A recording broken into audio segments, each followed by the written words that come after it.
Board of County Commissioners meeting for August 13th, 2019.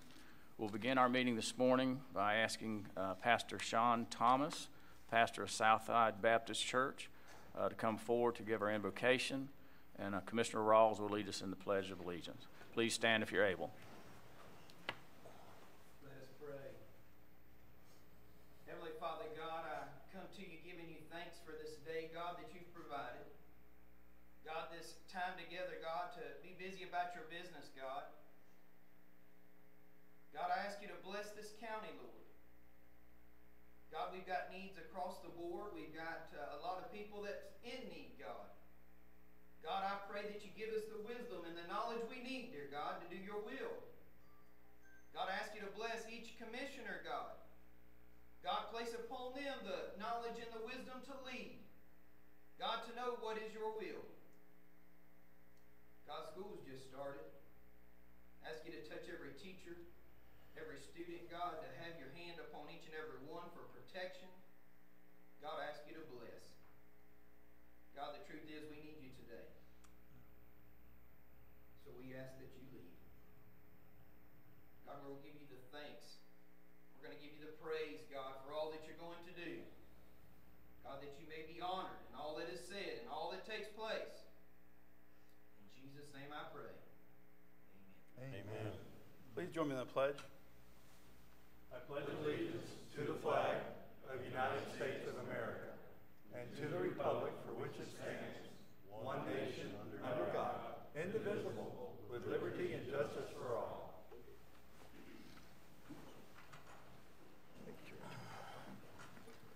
Thank you, Pastor Thomas, and thank you, Commissioner Rawls. Commissioners, on our agenda, item 2, approval of the minutes of July 9th, 2019 commission meeting. Move for approval. Second.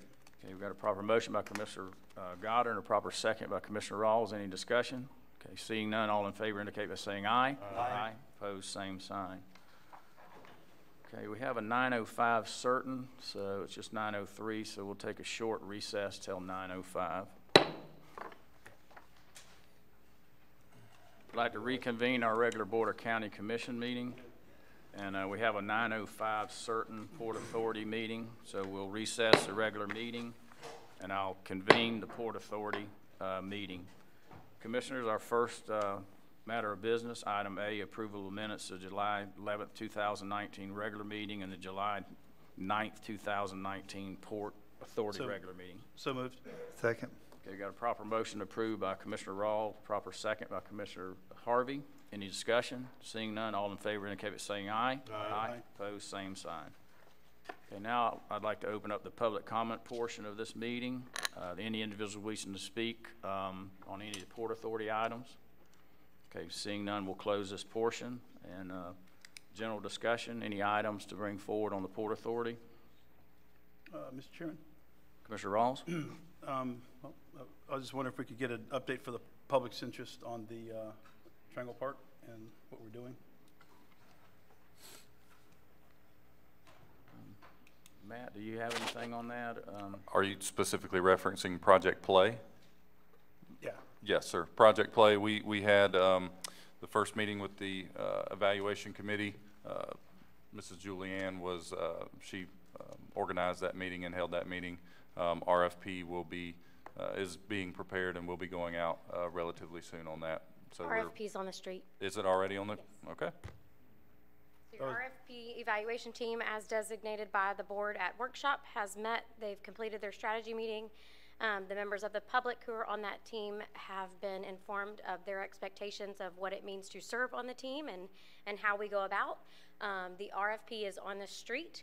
We included all interested vendors that were provided to us by a host of different resources, including some of the members on the Parks and Recs Recreation Committee. And those will be on the street for about 21 days.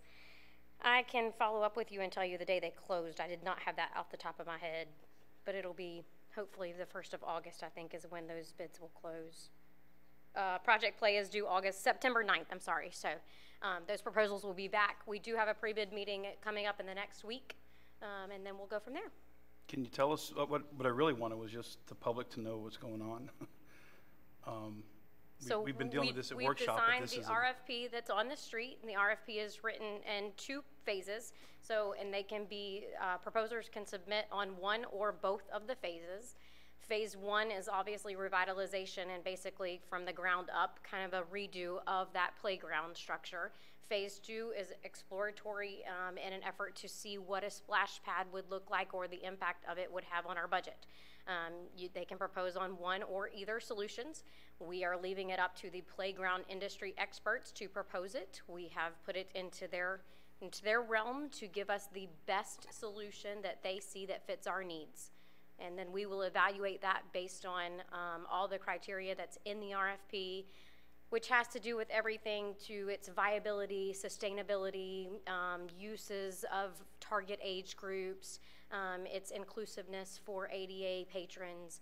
So the evaluation criteria is broad so that we can also evaluate and get the best product for our needs. So, if I may, Mr. Chairman. Mr. Turner? We sent that RFP out as either or. They can Yes, either sir. bid project play, a water feature, or both. That's correct. They can propose on part 1 or part 2 or both. They can do whichever they'd like to do.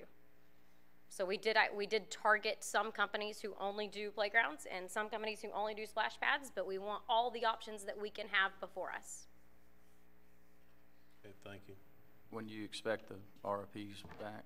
So they close on September 9th, and then as procedure with an RFP, the evaluation team I apologize, I did not have all of these dates off the top of my head. The RFP team will have about a week to review those proposals, and then we'll meet for a preliminary evaluation.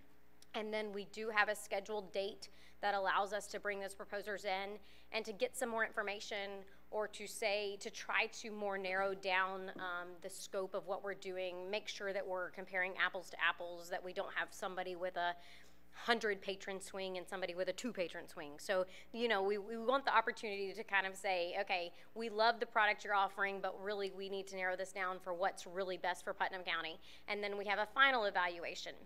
And then what will happen is that committee will rank order them based on that criteria. So again, go back to the criteria we just talked about: sustainability, the values of the county, what's the best product, all of those items. We're gonna say we believe this is the best in part 1 and this is the best in part 2. We're gonna bring that to you, ranking only.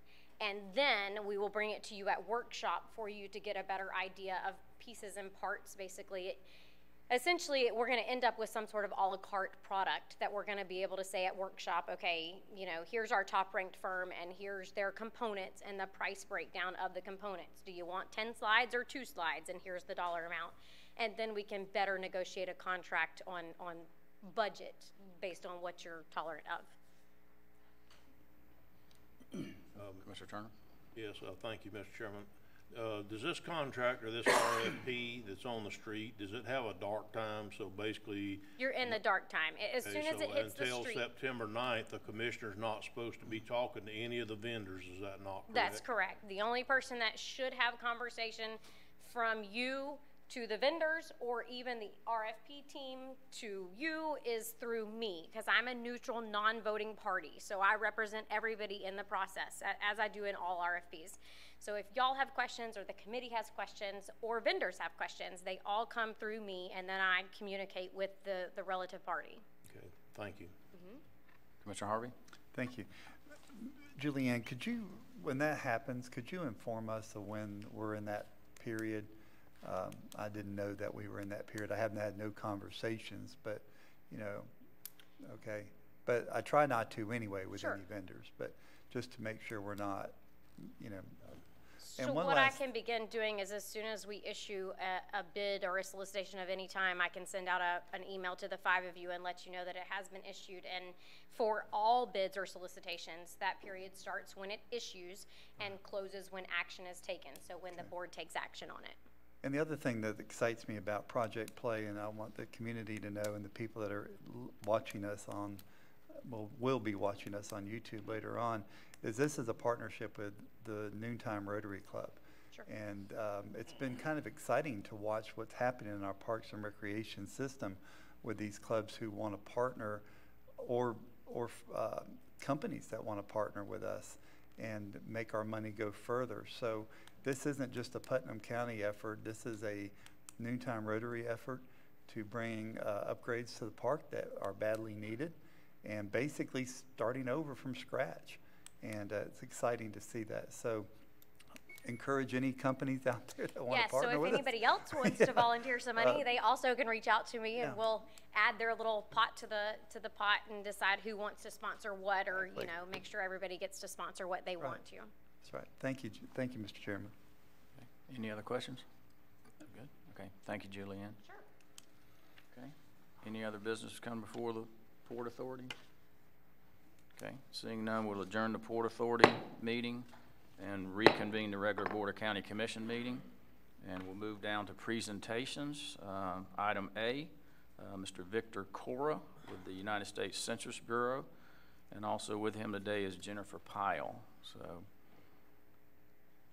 welcome, Mr. Cora. Welcome, Mr. Pickens and members of the commission. And ladies and gentlemen of the gallery, good morning. Thank you for the opportunity to come before you and share with you one of the largest mobilizations that we're about to embark here, and we do it every 10 years. And with me is Ms. Jennifer Pyle, who's my cohort in crime, and we're excited to be here and to have this opportunity to help you shape the future of Putnam County. Is excited to hear about Project Play, because the money follows the numbers, and it's good to hear that you have public and private partnerships, and all businesses in the county and even mom-and-pop organizations and businesses make decisions based on the numbers. And we're about to be able to embark in an opportunity to shape the future of Putnam County as we decide and get ready to educate, engage, and motivate the population, and counting the residents of Putnam County here in 2020. We've been counting the population since 1790. We're about to embark in our 24th decennial, and we're counting 324 somewhat million people across the county. Largest mobilization, peacetime mobilization that we're about to embark on. And we cannot do this without the help of trusted voices and stakeholders such as yourselves and the residents of Putnam County, because no one knows the county better than the folks that live in the county know the nuances of the county. Why we're counting? Two primary reasons: political power and funding. Representation. We're the third most represented state in the union behind Texas and California. And there's a possibility that we'll probably gain 2 more seats in the House of Representatives. Why is that? Because of the population. Funding. $675 billion are distributed every year, but it's only based on the population. The money follows the needs. So we need to make sure that we count every resident in the county, in the city, in the state, in the country, to make sure that you get your fair share of funding so that you can take control of the future and shape the future of Putnam County. What does this funding pay for? Number one, education. Our kids, the future is funded by this federal funding programs. Healthcare, transportation, social services, emergency responses. Every time you call 911, every time we call rescue, stuff that we take for granted, it's paid for by federal funding, and it's all based on the population. So we want to make sure that we count everyone on April 1st, 2020. Shaping your future, decisions that are made for people that are suffering disability, and also our elderly and our children. Privacy and confidentiality. Everyone's concerned what we're going to do with this information and how do we protect it. We as census employees, we're sworn to an oath that we will not share any of the information that we collect. Any information that's collected is encrypted immediately, and we do not share any of that information. We take it with us to our grave. The census does not share any information that we collect for 72 years and a day. Anyone who's engaged in genealogy knows that right now the only information that you can extrapolate from Ancestry.com and all these genealogy sites is 1940 census data. 1950 census data will not be released till 2022, 72 years and a day. And we're doing everything that we can through layers and layers of security to make sure that the information is not compromised. Jennifer and I have to go through 4 layers of security just to get through our laptop every day when we try to go in and do our work. This is our story. We're sticking to it. We're going to count everyone once, only once, and in the right place. That's what we're doing. That's why we're engaging with you, because no one knows this county better than you do. Why we're out here so early? We started this process a long time ago, because the census is going to be different this time around. You're going to have an opportunity to enumerate yourself anywhere, anytime, by phone or online. You're going to receive an invitation sometime around the middle of March to start self-enumerating yourself. You can pick up the phone, give us a call, and self-enumerate yourself. Or you can get your mobile device and do that.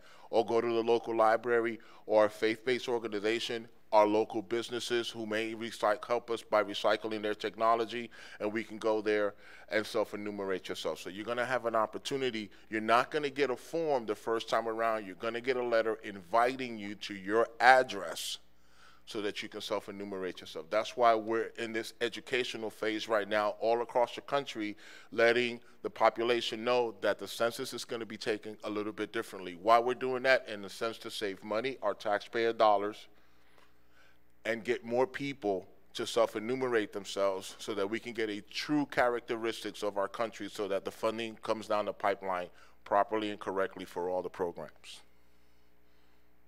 And that's why, after talking to Mr. Suggs and Ms. Parsons, we've met a couple of times. Now we're coming before you, and we're forming our complete count committee, which is the trusted voices and stakeholders of Putnam County that is going to help us in the education, the engagement, and the motivation to make sure that the residents of Putnam County self-enumerate themselves and we get a true characteristics of the county. And that group of trusted voices and stakeholders are the ones that we're going to come across and use the events that are existing in the community, partner up with businesses, faith-based, educational, community-based organizations, our local businesses, so that we can continue sharing the importance of the census, because depending on who you're talking to, the message is different. The message that's going to resonate with them is going to be totally different. It's going to be different for a young family, it's going to be different for our business community, and it's also going to be different for this government body that I'm talking to right now. We're using a tool called ROAM.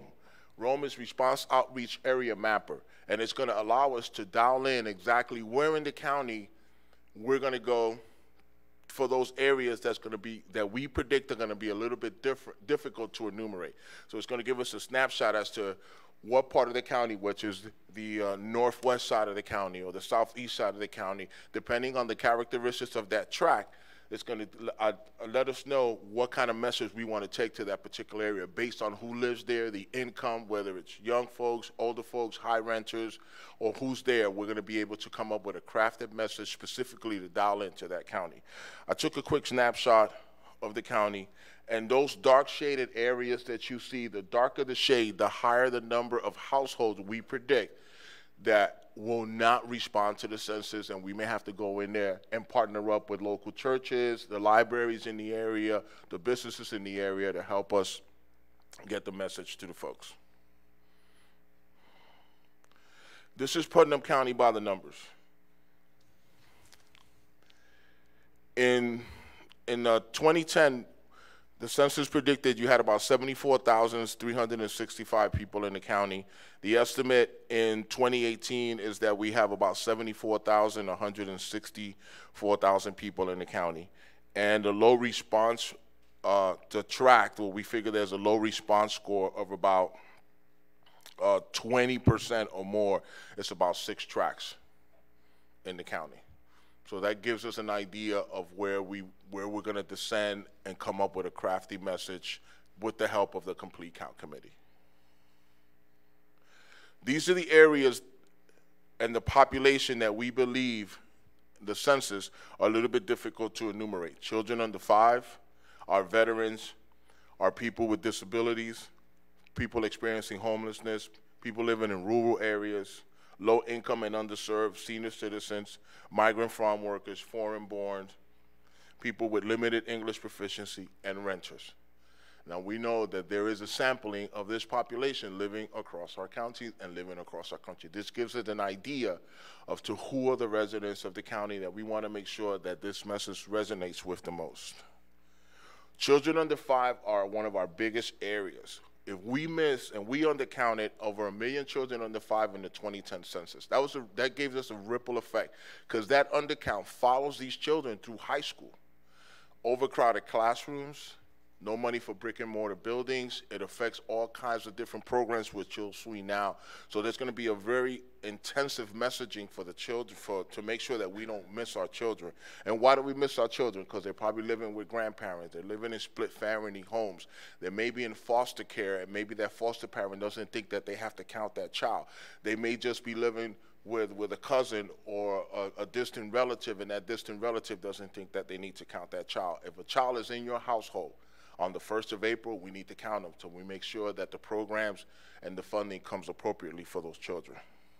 And these are the programs that are effective when we miss children.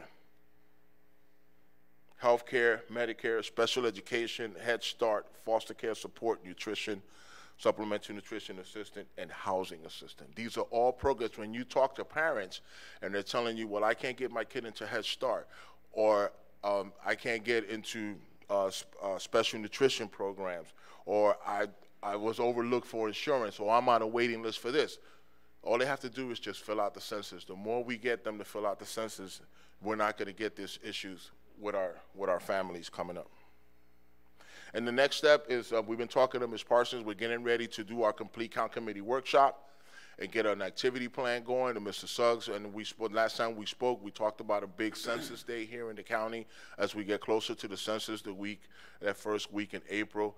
So we're definitely on track. We're just here to give the commission as a body and the gallery an update of what things are going. The county has definitely engaged. Also, we have representation from some of a couple of the municipalities as well. So we're right on track to make sure that Putnam County shapes the future and we get a complete and accurate count in the county. And I kind of want to close it up. We'll see if this video will work. Can one girl in a small town, an architect in a major city, and a suburban high school coach shape the future of the United States? Yes, they can. Because every 10 years, the census gives us that power. You can shape your future by responding to the 2020 census. Where do we need new roads to make our lives easier? Where will new school programs help our children thrive? Where could a new health clinic benefit neighborhoods? The 2020 census will inform these decisions and shape how billions of dollars will be distributed to communities like yours each year. And in 2020, you can respond to the census online, by phone, or by mail. It's easy, safe, and important. Make sure you and everyone you know is counted. Now is the time for you to get involved. Your community needs you. Together, we can educate and excite, inspire, and make sure every voice is heard. Together, we can shape our future.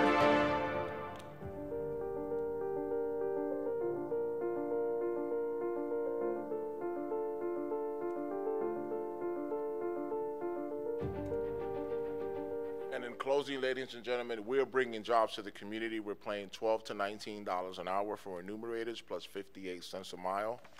So we encourage folks, and we bought some flyers to go to 2020census.gov/jobs and apply for these local jobs, because we also like for our enumerators to be also from the community. With that, I thank you for your time. I appreciate the opportunity to come before you and share this information.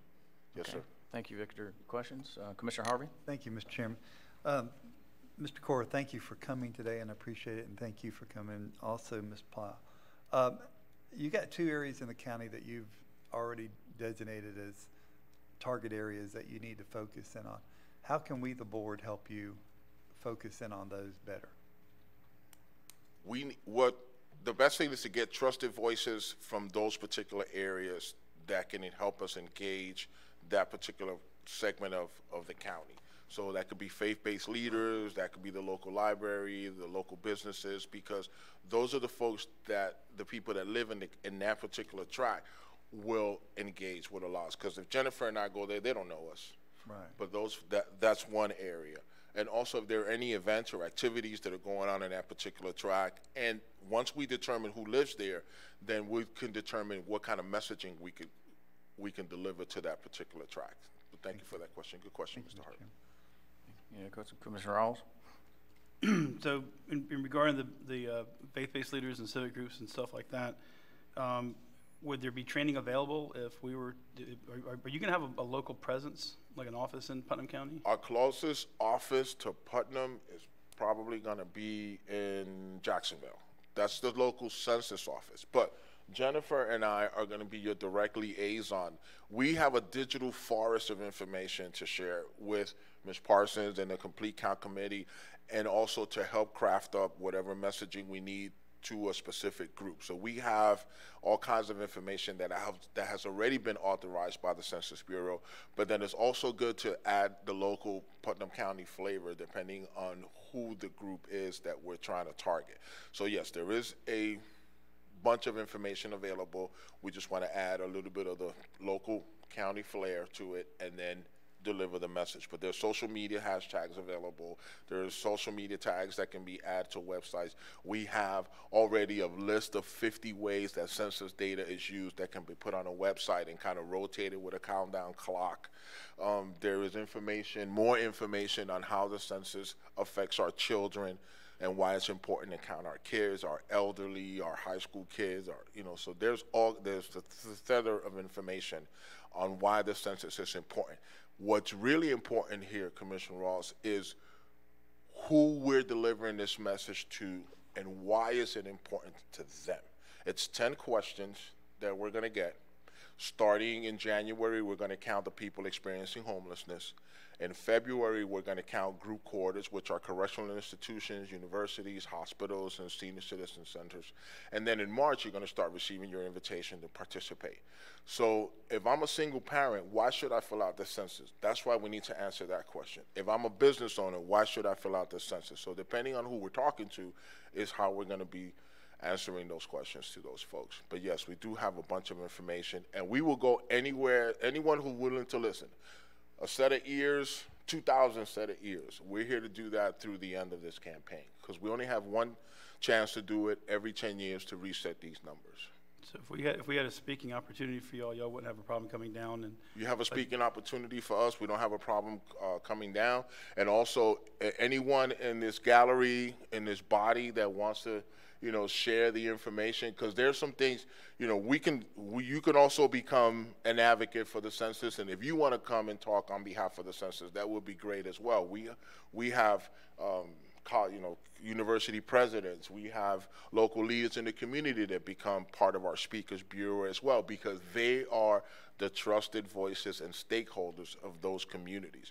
And for example, the sheriff in Gilchrist County, he's loved by the community, so he's a trusted voice. He's doing videos and interviews, encouraging the community to participate in the census. So it depends on the community. We get different people to join our conga line. We call it the conga line, the census conga line. Any other questions? Okay. Any other questions? Mr. Smith? Thank you, Mr. Chairman. Thank you for being here today. We have a mobile ag community that moves through our community seasonally. How do you, or where do those folks get counted? There's that usual residence kind of clause that the census has. So wherever they spend most of their time is where they'll be counted. But for the most part, if you're in Putnam County on April 1st, you'll get counted in Putnam County. But it's normally where they will spend most of the time. It has nothing to do with taxes. It just has to do with where their usual residence is. And then I'll give you an example for, let's say, Bay County, right? Bay County, we just suffered a hurricane. So they've been displaced. So wherever they're at on April 1st, it may not be in Bay County. It may be with a relative in Bay County, but another address. It could be in another county.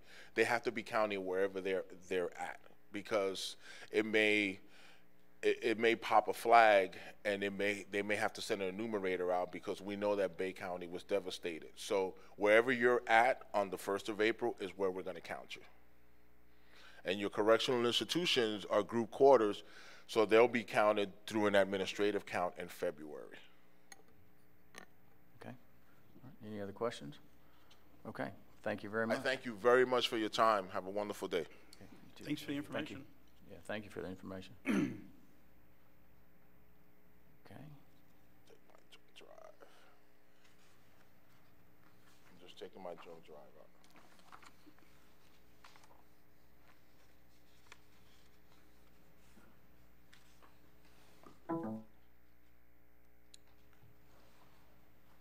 Okay, we'll move down to the next presentation, item B, and ask Ms. Cheryl Lynch and Kevin Monahan to come forward with the Small Business Development Council for quarterly report. Good morning, everybody. Thank you Morning. for your time. Two things today is the quarterly report and the renewal of the MOU. I can see that the MOU is on the consent agenda. If there are any questions pertaining to that, the city has already signed their portion, so for your information.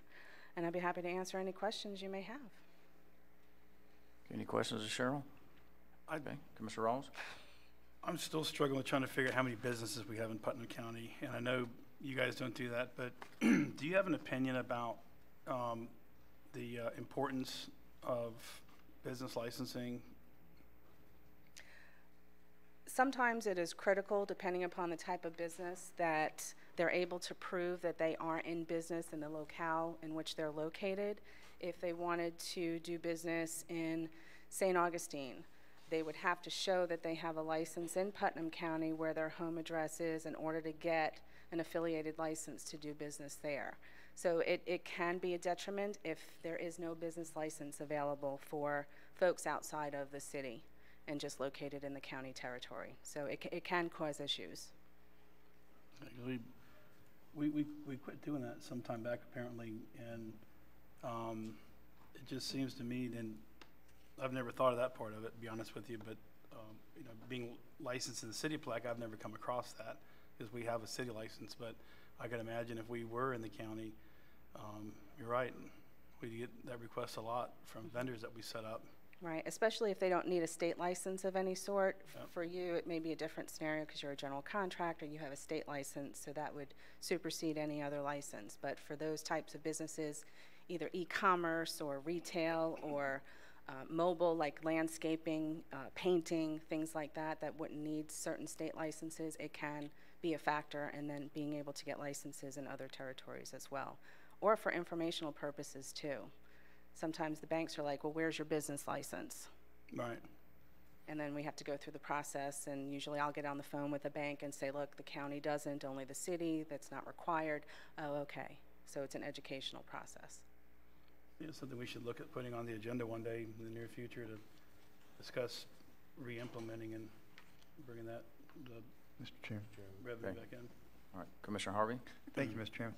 You know, I was on the board when our tax collector brought that to us, and we were spending more money trying to collect than what we were seeing. And the number was like 3,000 people had a business license or some sort of business in the county out of their home or whatever. It was kind of weird.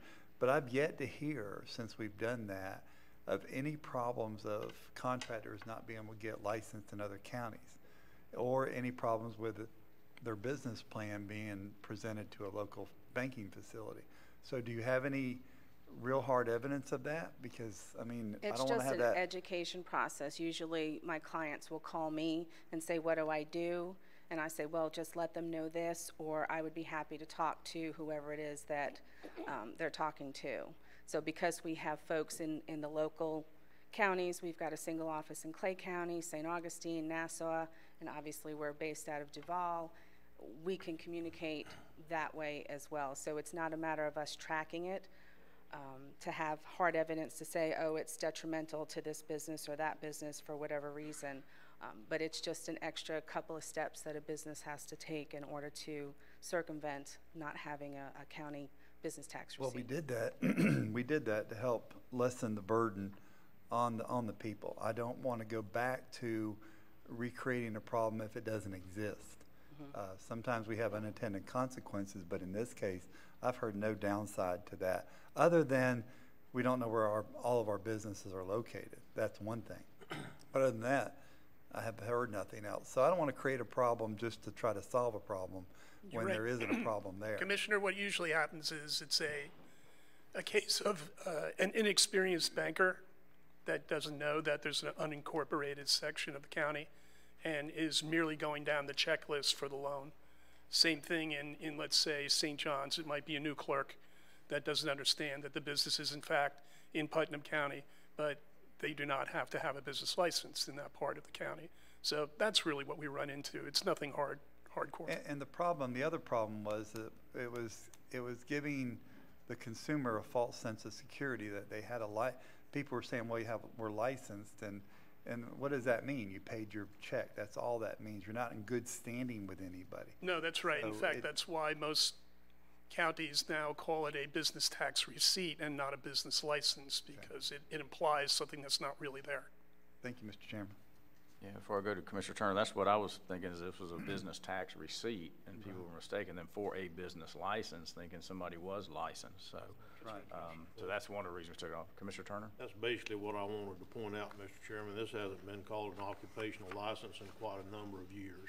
It was a business tax receipt, and with it being that, that means that you're supposed to at least make enough money off of it to pay for collecting it. They came in and did a presentation to us. I wasn't here when they did away with it, but they made a presentation to us last year as a follow-up. Linda Meyer's office did, a tax collector, and said that nothing had changed, and they did not miss the money at all. If anything, their overall receipts went up because they didn't have to collect this money. So I'm with Commissioner Harvey. Before we implement a program that we may not see broken, I deal with these bankers and people myself, and usually you can just tell them there's no such thing of what you're asking for, and they'll go ahead and check that box off for you. So I think we need to be real careful about re-implementing a business tax receipt. Thank you, Mr. Chairman. Commissioner Goddard? To open a business, don't you have to register with SunBiz? Mm-hmm. Yes. Yes. So you'd have a record of all the businesses through SunBiz, correct? That's well, only the if you're state keeps that record, incorporated, yeah. I think. Okay. There's a record, Incorporated or- statewide record. So if you're not incorporated, well, an LLC would be the same LLC, thing. or, I don't, do you have to do a sole proprietor on some deals? I don't Well, a think sole so. proprietor, so you as would a sole register a proprietor. fictitious name or a doing business as. Okay, so you just, if you're doing business as, you don't have to register at all? Yes, you do have to apply for a you fictitious have to register the name. on SunBiz. And that's on SunBiz, Yes. so most businesses would be registered on SunBiz then? Most, yes. Okay, that was my question. Okay. Commissioner Ross? I think one of the critical components is the life safety issue of it. If I had a 5-acre parcel of land in Putnam County and I decided that I wanted to open up a factory to produce widgets, and I'm going to be using caustic chemicals of any kind, I don't have to register that with the county. The fire department doesn't need to know what's in my backyard. I can comply with federal mandates by having my material safety data sheets on site, but the county wouldn't know. So, you know, I think there's several missed opportunities here, but probably the singular most important would be having the advanced knowledge for our fire service and law enforcement to know what they're getting into. For a long time, and even to this date, there was a place out in Hollister that was behind a chain link fence producing something. And, you know, there's rumors back when I worked at the fire department about this place, and if it ever caught on fire, we want to surround and drown, never want to go inside because nobody really knew what was inside there. But I think we compound this now by not requiring the business tax receipt. In the city of Palaca, the business tax receipt triggers an annual inspection by the fire department. So the firefighters are going through, they're doing their annual walkthrough and assessment. They know what's there at each location. They write up reports, and they check the date codes on the fire extinguishers, and they look at the emergency exit lights to make sure they're working properly. And this alleviates the strain on the fire marshal from having to go out there and do that. But you know, from a business owner's perspective, I don't want to pay any more taxes than anybody else, but at the same time, I think it's a prudent thing to consider doing when it comes to public safety. Okay. All right. Any other comments? Questions? Okay. All right. Thank you very much. Thank you. As always, thank you for your support. Thank you.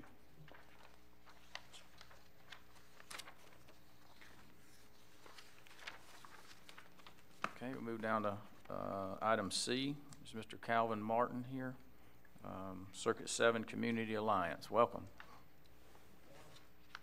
Morning. Good morning. Gentlemen, you should hopefully have a hard copy as I am going to put up a PowerPoint presentation.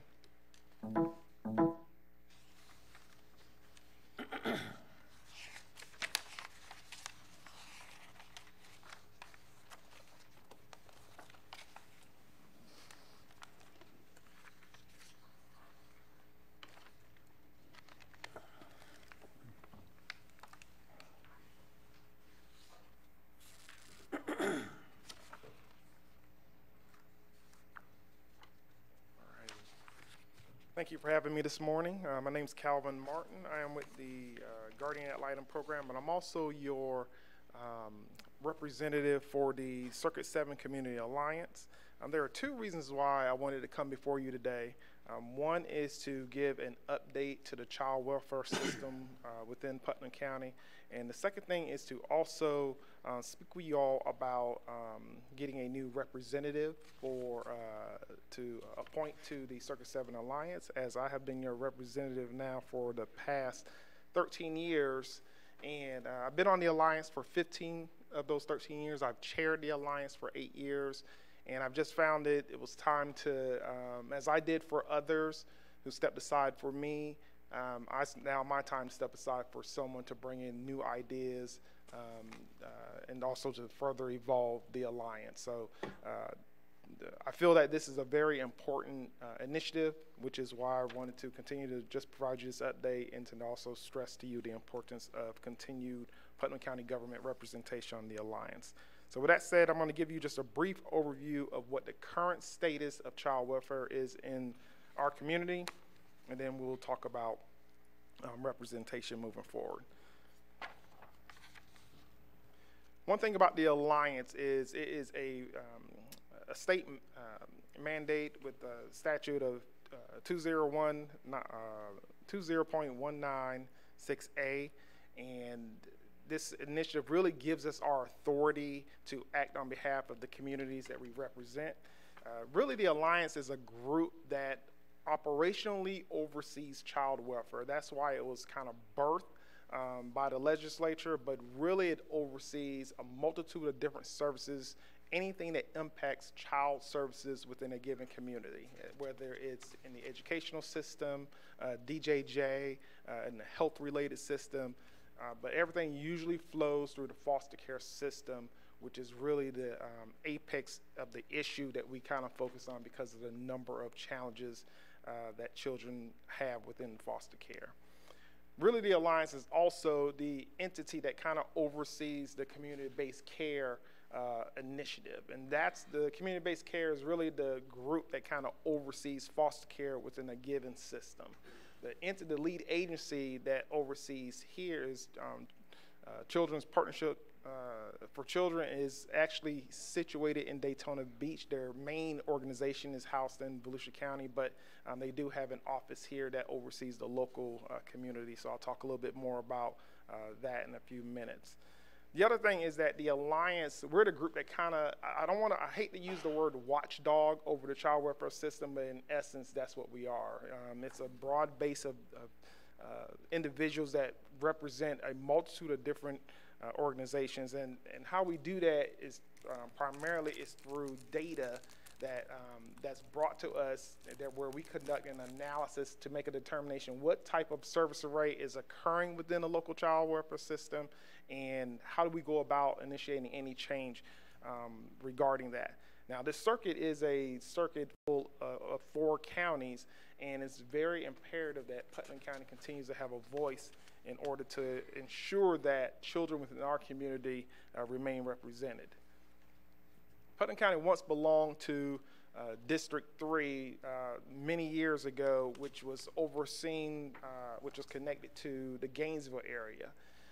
And then when the community initiative kind of revised itself to follow the judicial court system, we fell into a circuit system with Flagler, Putnam, St. Johns, and Volusia County, which I think, having worked in child welfare for close to 25 years, and having born and lived here in Putnam County, we always kind of consider ourselves the redheaded stepchild of child welfare, because we have to always fight to ensure that appropriate funding and services are maintained and sustained here in our community.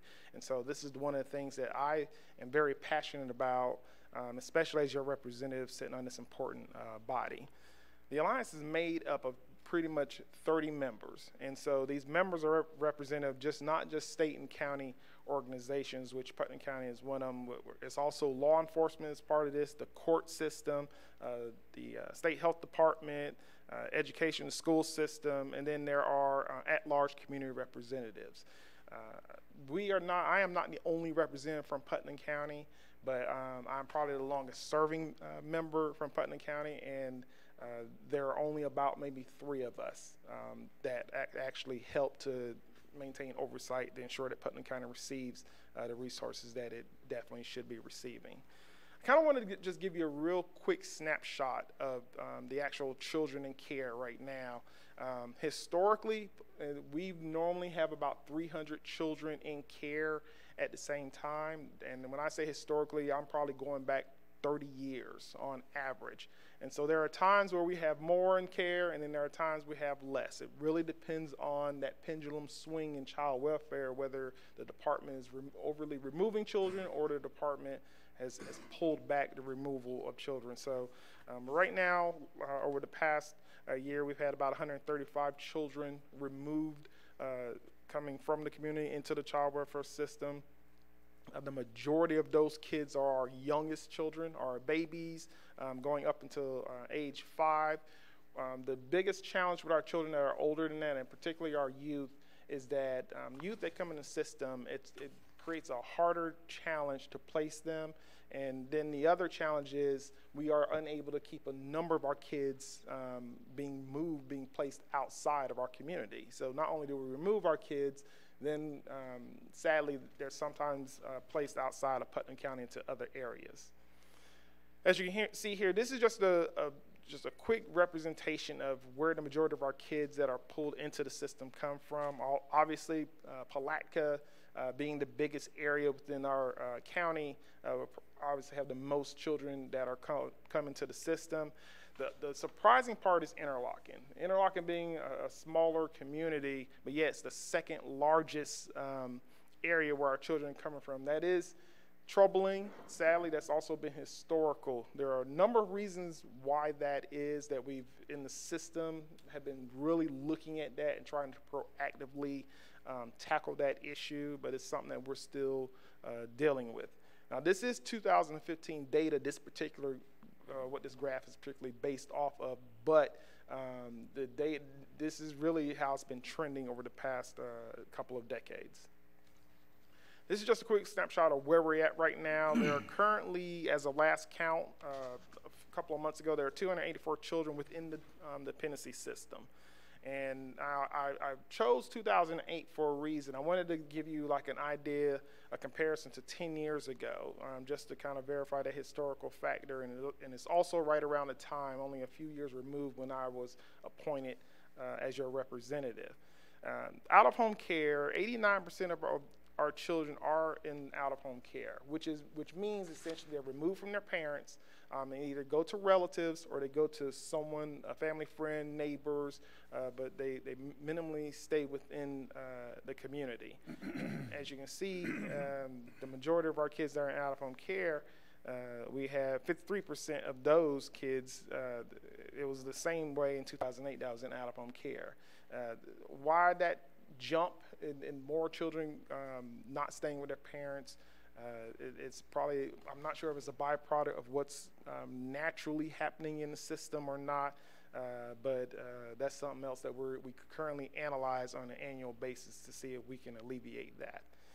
The other thing is, I talked about the number of children that are placed with relatives, but the one thing I kind of want you to kind of look at is really the number of children that are placed outside of Putnam County. And so this is something that I've always really pushed with our lead agency into getting those kids back home. Because when you remove kids, not only take them out of the community, you pull them from friends, from families, from everything they know into environment that they have no idea, no connection with. And so one of my primary functions, especially when I chaired the Alliance, is to really push real hard to keep our children within our community. One way I attempted to do that is really through increasing the number of foster homes within this community. Historically, we've always had probably no more than 10 foster homes every given year, you know, so, and it was a challenge to finally break through that, which we did over the past year or two. The lead agency, I think, has done a fabulous job for the first time to get us up to 28 active foster homes. That's the highest number that I have seen in Putnam County since I've been working in child welfare. So that's a kudos to them, but that out-of-home care number still has not gone down as much as I would have hoped it would. So that's something that we're currently still working real hard to deal with. So this pretty much brings me to the point of continued representation. I stepped down from the Alliance just inside a year ago because I felt, as I said earlier, it was just that time, and the Alliance is we're bringing younger membership, new membership in order to take the Alliance to the next level. Alliance meetings are held in Bunnell, which is the central part of this circuit for representatives from St. John's and Volusia County to, as well as Putnam County to go to. One of the things that I did fail in doing is I wanted to bring you a representative, or be able to name a representative to replace me for you to ideally nominate and vote on today, but I failed in that sense because I could not find the one person, enough people that will commit to this. And so this is, but I felt the need, I needed to go ahead and just place this in your hands. Linda Myers was the one that nominated me back in 2006, mainly because she and I traveled. She was the Putnam County representative for the Alliance, even as a commissioner at that time, and I always attended Alliance meetings, and so that's how I got to know her, and then that's when she nominated me. I would implore you that different county governments that do have a representative, it doesn't have to be a commissioner. It doesn't. Some of them have an employee, a county employee that's a representative. Some of them is a community member like myself. Here as a representative. It depends on, but the person that you ideally would definitely attend the quarterly meetings, which occur 4 times a year, and actually just continue to be a voice for Putnam County and just be aware of what's going on in the system. So I'll be glad to facilitate any discussion regarding that down the road, or and I myself will continue to help look for someone appropriate, but I just feel that strongly that we should, ideally someone should continue to represent Putnam County government in this regard. So with that said, are there any questions? Okay, any questions? Commissioner Rawls? Ted Stackpole comes to mind. Would he be a viable candidate for that, and has anybody talked to him? I don't think so. It's not necessarily that you need to know child welfare. It's really the and I'm not sure how much he knows about the Alliance, but we could definitely educate him up on that. And as long as he'll grasp the inklings of what child welfare really is very quickly. So as long as he's committed to really. Do you know him by any chance, or his family? I'm not. I've heard the name, and I'm somewhat familiar, but I'm not. They're very passionate about fostering, and they advocate for that. I became familiar with him not only in here, but also in Rotary as a guest speaker, and he himself is a foster parent. He and his wife, and what do they have, like 7? Yeah. They have at least 7 kids in foster care. They're very passionate people, so. I would reach out to Mr. Stackpole and his family. Yeah, he sounds like a very appropriate person. The only thing he would just have to probably commit to making that drive to Bunnell for the quarterly meetings. But especially him being a current foster caretaker, I think he sounds like an appropriate person. Yeah, I agree. I think this is his calling. I mean, he's not pastoring. He actually, my church supports him in his mission, and so yeah, I think he would probably be the person to contact. And I would say if he had any questions or anything, I could share everything that I have regarding the Alliance with him. Have him give me a call, whether it's via email or by phone.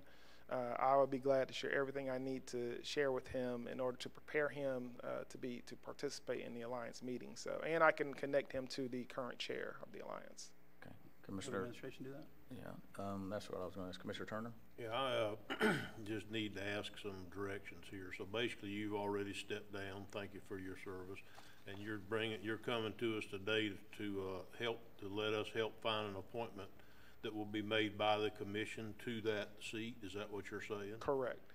Okay. Well, Commissioner Rawls, are you going to reach out to Mr. Stackpole and see if he would be interested, or?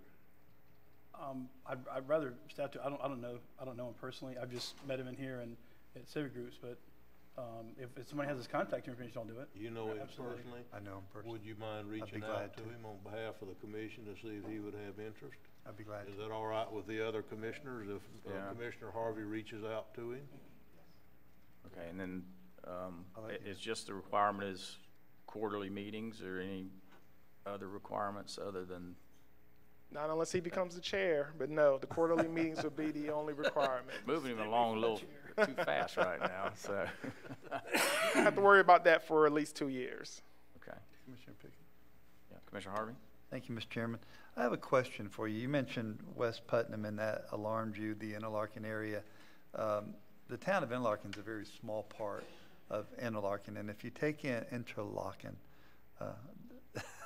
my wife gets on to me about my pronunciation of Interlaken. The extra R. The extra R in there. But if you look at all of West Putnam, it tends to about 31%. And what do you think drives those numbers? Is it the economy there? Is it the housing that's been kind of left dilapidated, if you will, from generation to generation? What do you see drives these numbers up? I think everything you just said, but this is the biggest premise that we kind of when we discussed this years ago as a group. We discovered that Interlaken has a large volume of homes that are spread out for one another. You don't necessarily, when you talk about your neighbors, in a lot of communities, I can see my neighbor. I can look out the window and see my neighbors only a couple yards away. In Interlaken, we find that the distance between neighbors is probably almost 3 times as more. So therefore, isolation, there are higher instances of isolation between with families and neighbors. And because of that isolation, kind of because of all the other issues that you kind of just recently named, Interlaken has a very high child sex abuse rate, and high neglect rate for a number of reasons: income, geography, local geography. Issues that it will take a lot of the child welfare to truly tackle. It's going to take more than the system itself to tackle. It takes really the community to kind of help spearhead that. That's where we're kind of theorizing why some of that is. Some of those abuse rates have decreased over the past couple of decades, but we're still seeing a higher level than we want to. And so we're still trying to work through that. Thank you, Mr. Martin. Thank you, Mr. Chairman. Okay. All right. Any other questions? I just like to state that I really appreciate what you've done and what you do for a living, because it's a gut-wrenching job. My wife and I had exposure to the foster system and with an employee that we were trying to help, and it's a never-ending uphill battle, it seems like, and the kids are just caught right in the middle and have nowhere to go. But kudos to you for what you do. Thank you. I would say there's a lot of good people in this community that is really working on this. And I think what really makes our community stand out is the fact that when we reach across the aisle to education, to county government, to health programs, they step up and we all hold hands in trying to tackle this very issue. So I think that's Other communities do the same thing, but I guess I'm biased, having been born and raised here. We really work hard together to try to move the needle on this. But thank you. Okay. All right. Calvin, thank you for your service, and we appreciate this report. Thank you, sir. Okay. Thank you.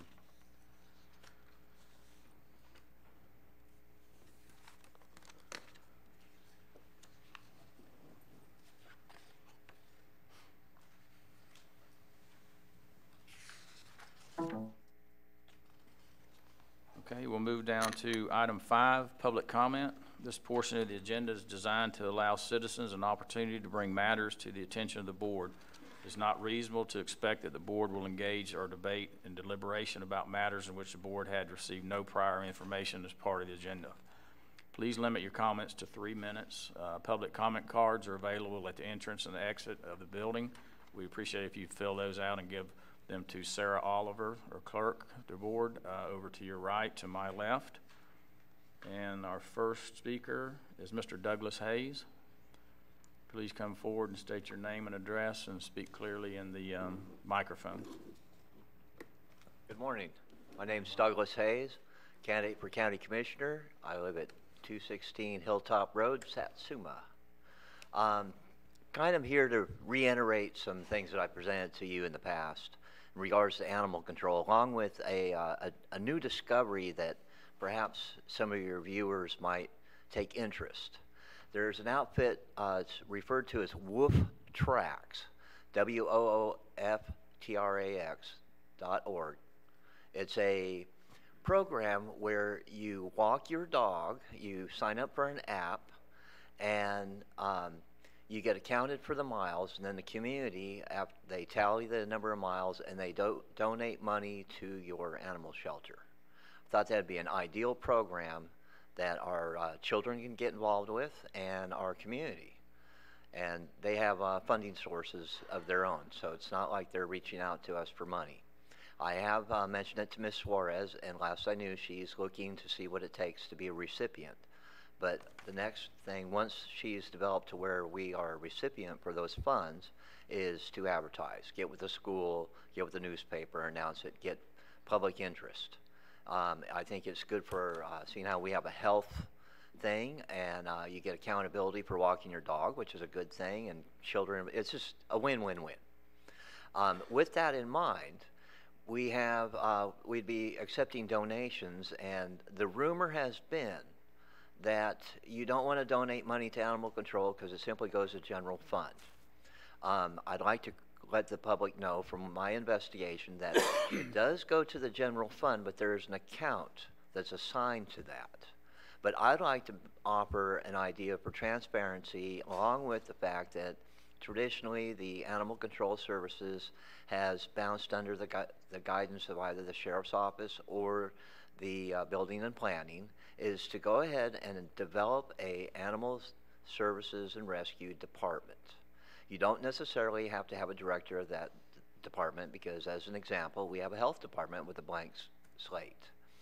With that, because you have a tax, you have a fund, and you have a department, we would have transparency and accountability for all revenues.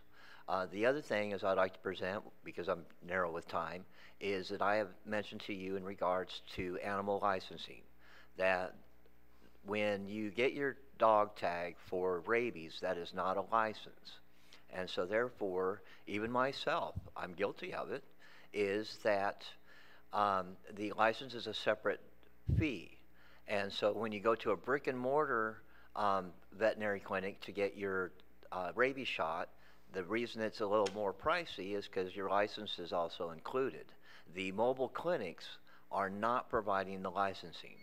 They're from out of county, so I would suggest creating policy that when the mobile clinics conduct their business is to collect the fee. Still trying to get an accountability in regards to how many dogs do we have rabies. I've been communicating with the health department because some of the guidance falls under the health department. And Ms. Suarez may have a ledger also, but just to get an idea, how many dogs do we have in the county that are at least vaccinated? With that number, I'm doing shooting off the hip ideas, but with a population of 75,000, and I know people that have 2 and 3 dogs, that let's say hypothetically that we have 60,000 dogs. At $5 for the vaccination fee for a dog that's fixed, that's a revenue potential of $300,000. The last revenue accountability for last year was $39,000. That's worth getting out of bed and doing some investigation, because we're running short of monies and revenues for animal services, and $300,000, that's employees. That's partial for operating a nice facility. And so anyway, I would just wanted to reiterate that to see while you're in your budget and doing policy and stuff for the up and coming year is to approach those ideas. And then finally, I'd like to give grievance is that once again, the animal advisory board meeting is going to be held at 9 o'clock in the morning the next couple days. I'm going to try to attend it, but when you get a poor turnout, it's because it's during the business day and people are at work. I don't see what, in fact, the people that are on the advisory board are either business owners, retirees, but they have lives. And they're kind enough to take time out in the morning to show up, but you're going to get poor participation. I don't see why you can't have it in the evening. And then finally, I want to commend you for having your first town hall meeting. I wasn't able to attend it. My resources didn't allow for me to travel all the way to Interlochen, but I hope that you continue that in districts so that everybody can have attendance. And thank you, and God bless. Thank you, Mr. Hayes. Okay, any other public comment? Okay, seeing none, we'll close the public comment portion of the meeting. We'll move down to item 6, the consent agenda. Commissioners, any items you wish to pull? And we'll start to my right with Commissioner Goddard. I have none. Okay, Commissioner Rawls. I got a couple of questions on I.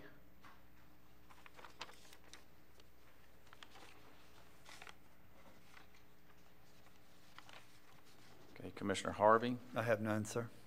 Commissioner Turner. I have none. Okay.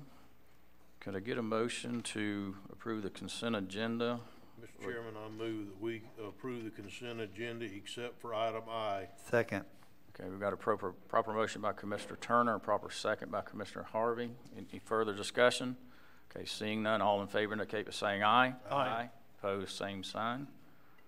Okay, Commissioner Rawls, item I. I tried reaching out to Mr. Tilton. I may have the wrong number because there's not even voicemail on the county line, but I was just wondering, the 1996 roll-off container where it says too costly to repair, how do we dispose of that? Do we just auction it off, or? And the same thing with the ambulance. There's a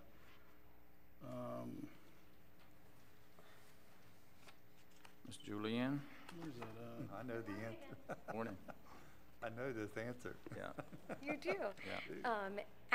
As procedure with all items that are surplus, they all go into general services, and then after we gain the approval by the board to write them off, general services is authorized to find the best alternatives. So we work with several different auctioneers, auction houses.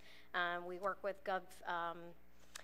deals that basically allows you to put it on a public auction site. So general services is authorized to dispose of them in the manner that we feel brings the most value back to the county for all items. So what would we anticipate to get for that old ambulance and the roll? I mean, those are the two big ticket items on there: the ambulance and the roll-off container truck. What would be the anticipated? Yeah, so process is until we get formal approval from you guys to write them off, we haven't really evaluated them in our department. You know, some items are going to go straight to the scrapyard because they're not repairable.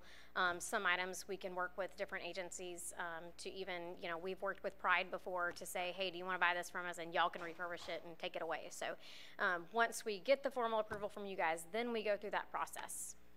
And will that part of the conversation be part of the process at that time? As to how much value we can bring back? Yeah, roughly what its value is, or what it could be worth in the future to, you know, if we sold it, or.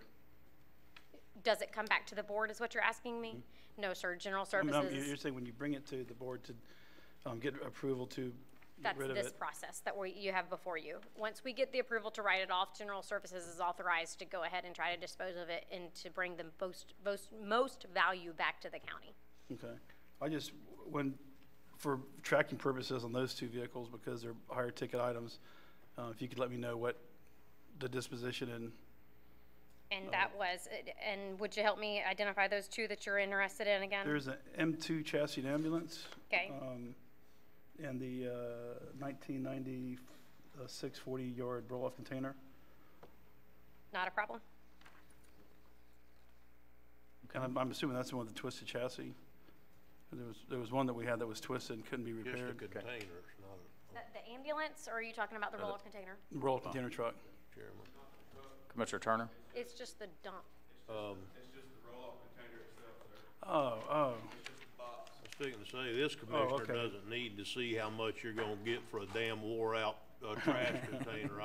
I think I have a little more to do with my time than that. So. No, I apologize. I thought it was a container truck. The truck was the 2007 Sterling with the twisted frame. That's just the container, sir. Okay, I got it. All right. Mr. Chairman? Okay. All right, Commissioner Harvey? I have seen a great grill made out of one of those containers before, though, so we might want to keep. Grill? We might want to keep. You're welcome to bid on that auction. You can buy it and turn it into whatever I'm you not want. scared. You know that. That's a big grill, but I want. Ready if you're gonna try to make go. it into a grill. But this commissioner wants you to eat off of it a few times before I do. Just the ambulance, and I want to try to get a feel for what this stuff goes for. And I've seen fire trucks sell for $2,000 and $3,000, and at that point, it just seems to me like it'd be almost worth keeping and try to do something with it, or leaving the community for something. But if we can get that, I appreciate it. Okay. All right. Thank you. Any other questions? Okay. Mr. Chairman, I move approval of item I. Second. Okay. Got a proper motion to approve agenda item I by Commissioner Harvey and a second by Commissioner Rawls. Any further discussion? Okay. Seeing none, all in favor indicate by saying aye. Aye. Opposed, same sign. Mr. Chairman, can we take a break? Okay. We'll take a 3-minute and 12-second break.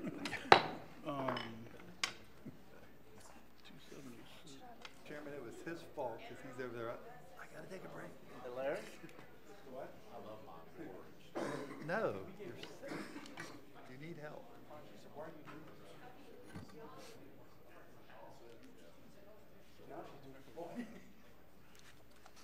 Oh. Sorry, Mr. Chairman. I was getting into the visiting. I'd like to reconvene our regular Board of County Commission meeting. And Commissioners, before we move down to item 7, code enforcement, Mr. Tim Smith would like to make a few comments. Thank you, Mr. Chairman, and this relates to the consent agenda that you just approved. There was a number of items on there that I wanted to speak to as your reluctant vice chair of the insurance committee. I got one friend. I got one friend up here. I'll remember him. You volunteered. Yeah, right. You're going to do a it's great like one job. of those things. Everybody take a step back. Yeah, that kind of volunteer. But I did want to thank you for approving those. And this has been a long process, and these are kind of the comments that I made at the insurance committee meeting. But because we're here at the Board of County Commission, I think it's important that we reiterate the progress that we've made over the past couple of years. And we've had a lot of folks, some in the audience, that have helped, but one in particular that I wanted to mention was Clay Davis, and he's the chair of that committee and has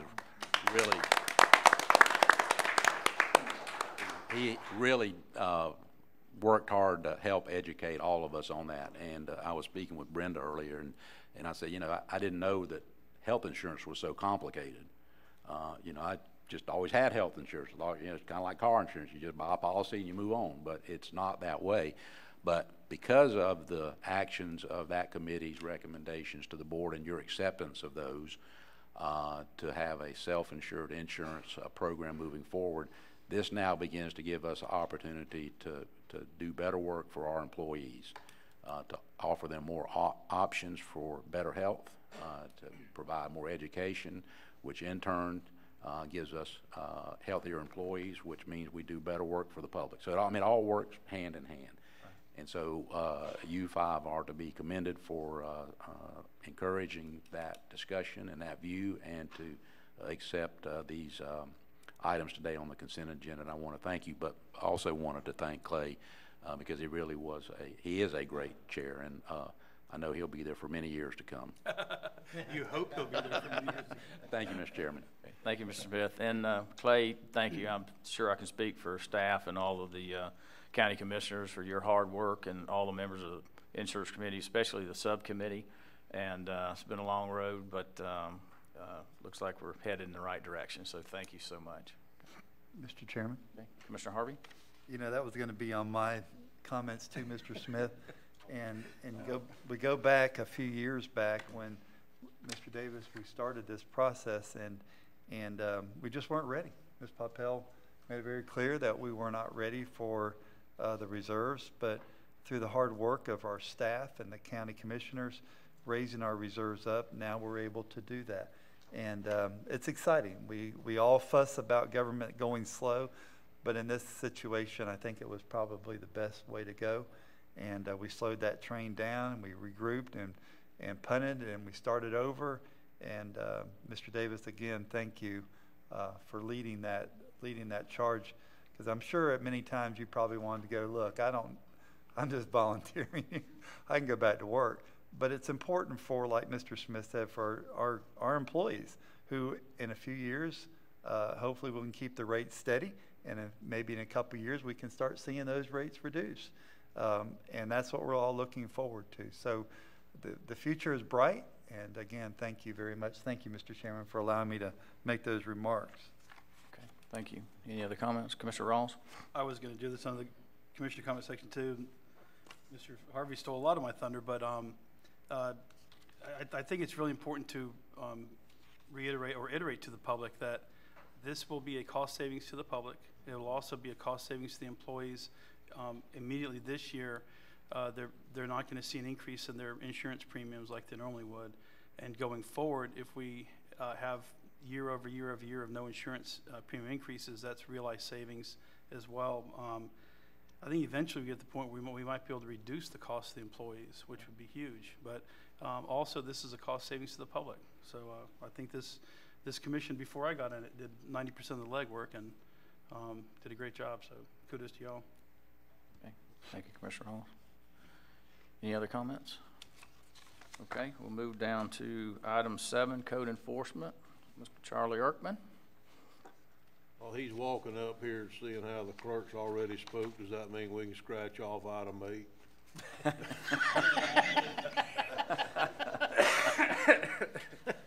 Brutal, isn't it? It is brutal. Good morning, Commissioners. Good morning. In all cases, what staff is recommending that this be reduced to is the cost. We in no way have an opinion. If you folks lower it lower than that, we're good with that. So I'd like to start with the first one. It's 2017-0094, 113 Valley View Drive in San Mateo, Florida. This property was previously cleaned up by the owner of the property that unfortunately had the property foreclosed on. We received a check in the mail from that bank for $8,350. The fines and fees were $8,568.50. I think we should take the money and run, and I'm asking you to reduce the fine, or to do a fine reduction of $218.50 on this property. Mr. Chairman, on code case, do we have to send these to for public comment before we can make motions on them on fine reduction? No, okay. No public comment, but I should ask if the applicant or the landowner is here to make a comment. In this case, the bank is not represented, Right. Okay. and there are 3 other cases that I know of that they are represented, and I will let you know. Okay, Mr. Chairman, on code case 2017-94, I move that we reduce the fine or the cost by $218.50. Second. Okay, we've got a proper motion by Commissioner Turner, a second by Commissioner Rawls. Any further discussion? Okay, seeing none, all in favor indicate saying aye. Aye. Aye. Opposed, same sign. Okay. The next case is 2007-00326, 104 Wynette Drive in Interlochen, Florida. Excuse me. This property had been previously cleaned up by abatement. there was, the lot had then gotten overgrown and people had done some dumping there. It was purchased by Mr. Willis Clements at tax sale. He's since gone in and cleaned that property up, cut it, and cleaned up the trash that had been dumped there. The original amount of fines and fees that were owed on this property is $24,374. The total cost of abatement to the county was $1,649. The total cost of enforcement and the enforcement action and abatement is $2,976.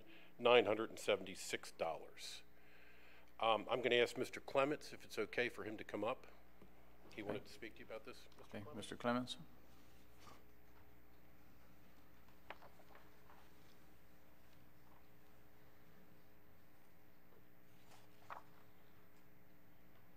Mr. Clements, if you would, state your name and address and speak clearly into the microphone.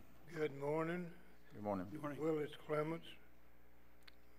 I live in Interlochen. I'm 82 years old, too old to be up here. And I'm asking you to reduce this fine. I've had major surgery 2 months ago. I'm scheduled for 2 more, and I'm not able to work.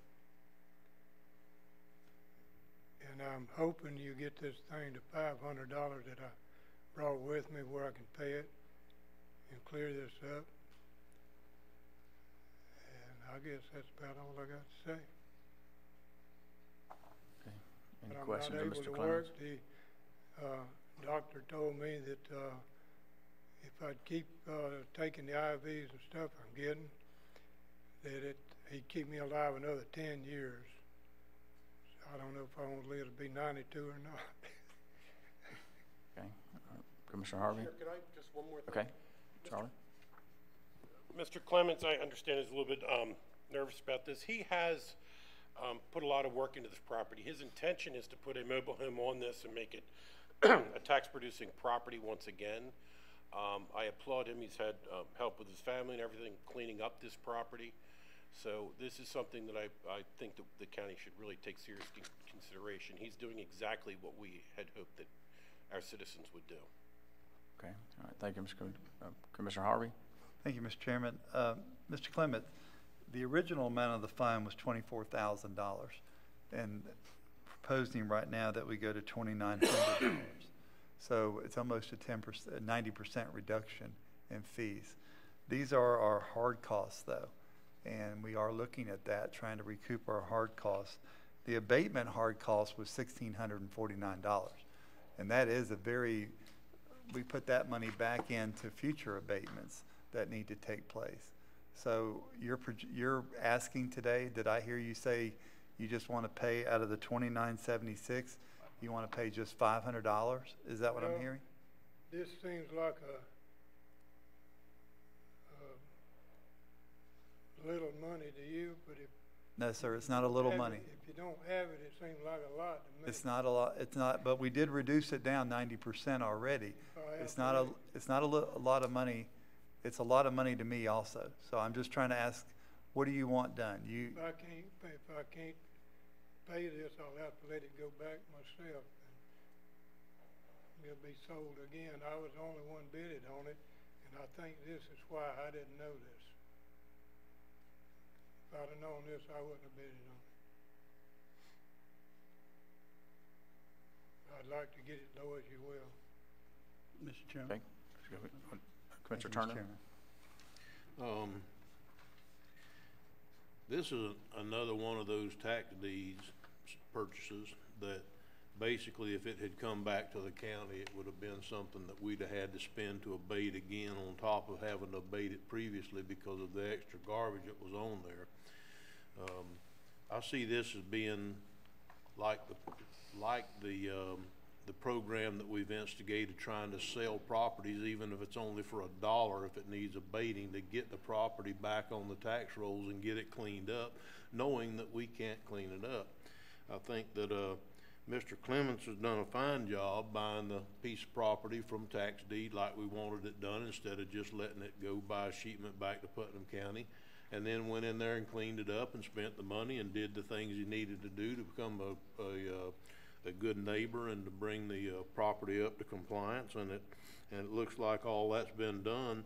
The only problem I'm really having with, and you know, one of the, I want to also say that one of the lines to me that's drawn in the sand here in these kind of cases is if the man owned the property when the violation occurred and it took him 25 years to clean it up, that's a whole different ball game, or 5 years to clean it up, than it is if they buy it already with problems and then clean it up. That's where the line's drawn in the sand. Mr. Clements, it seems to me, like bought this place as a tax deed and cleaned it up. He wasn't the owner when the violation occurred. Is that correct, Charlie? Yes, sir. So that's the difference to me here. So I don't see where this is any different than if it got cheated back to the county, we'd sell it for $1 to somebody else to go clean it up and fix it up, and we wouldn't get any of these fines back whatsoever. You paid the $1,600. So that's what I would say, Commissioner Rawls. You know, I would be willing to cut it down to the county's hard costs that we had to write a check for, which is we had to go abate it at one time. That would be, and it comes out of our abatement monies. So those monies would go back into us being able to do this to another property. Mr. Clements, I'll ask you straight up. Do you think that if we drop this fine to $1,649 that you would be able to pay it to retain the property or not? Not today. I don't mean today. If we gave you 90 days.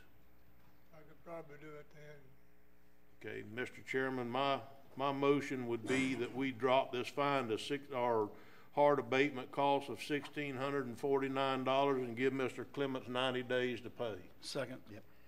Okay, so we've got a proper motion to reduce it an additional amount to $1,649. We've got a proper second by Commissioner Rawls, and I was going to go to you. Okay, so Commissioner Rawls, you have a comment? Just a question. So obviously we have the latitude to give them time to pay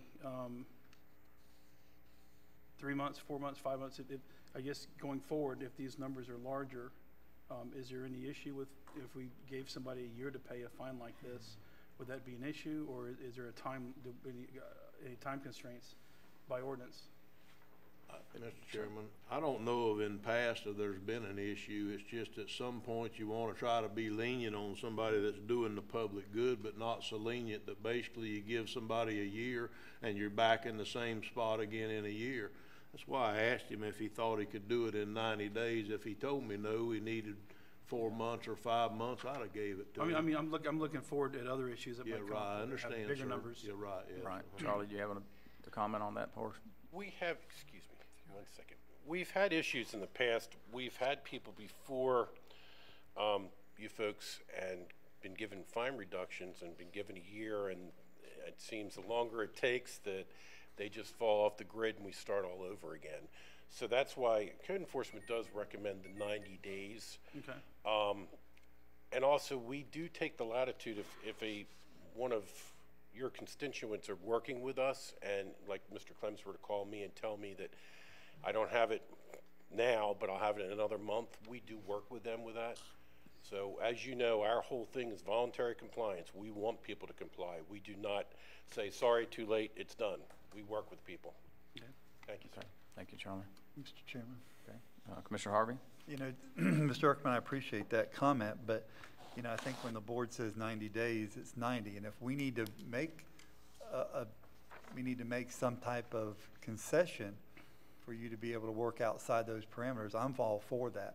I would be willing to, you know, Mr. Clements said he's got two surgeries coming up within that 90 days. If that's going to be hard for him, let's automatically give 2-month extension if we need to. I don't care, and I'm glad, Mr. Clements, that you've cleaned this property up and you get it back on the tax roll. It is so refreshing to drive around these neighborhoods and see these properties are getting cleaned up now. So thank you very much. So, yeah. Okay. That's all, Mr. Chairman. Thank you. Okay, so we've got a proper motion. We haven't voted on it yet, have we? Okay, we've got a proper motion and a proper second. Any further discussion? Okay, seeing none, all in favor indicate by saying aye. Aye. Opposed, same sign. Okay, thank you, Mr. Clemens. Thank you, sir. Thank you, sir. Okay, thank you very much. This next case is Code Case 2014-00789. The address is 122 Pat's Point Court in Hawthorne, Florida. This was an unsafe structure and care premises issue. This was purchased on tax sale, and it was cleaned up by the new owners. The original amount of fines and fees was $30,862, and our hard cost for enforcement was $1,733, which is what staff recommends we reduce this to. I do not know if anybody is here representing this property. Okay, is anybody representing this property? Yep. Okay. How you doing? Okay, if you'd please state your name and address for the record and speak clearly in the microphone, please. My name is Jonathan Saunders. My address is 6415 Southeast 96th Terrace, Gainesville, Florida 32641.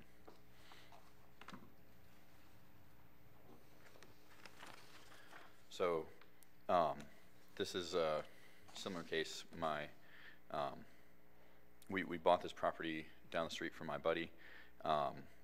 We're trying to clean up the area. We cleaned up the yard and took off the junky mobile home on it. We'd like to, we're trying to make money on this, and we'd like to keep doing this. And I like to see it too as kind of a partnership where we can do this and clean things up and then get the property back on the tax roll, clean up the area. And I was coming to see if there's anything that you can do to reduce the fine more. And I wanted to thank you for reducing it. I don't know how it works exactly, but you've sent me a letter and saying it's being reduced. So. Okay. All right, Commissioner Turner. Okay, this was bought on tax deed too. What year was it bought on a tax deed? Does it say? And I just missed it. Yes. Oh yeah. When was it bought? Yes. Yeah. When did you buy it? It was the end of 2018. Yep, I don't mean exactly what year. Is it last year? Yes. Okay. Yes. 18.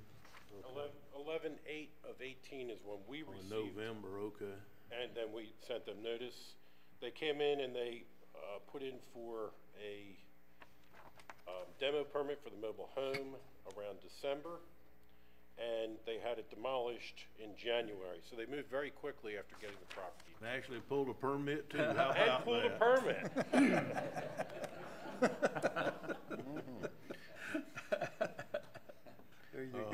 Mr. Chairman, I think this is another exact deal that we were just talking about a minute ago. If this had achieved back to the county would have just let it sit there until we could sell it to somebody with hopes that they would clean it up, and we'd sell it to them for $1 if necessary, just to get it back on the tax rolls again. So, with that being said, I think on this one that I'd like to ask that we try to get the $1,733 that was the actual cost of the action. Do you think that would hinder you in being able to do what you want to do with that property? I think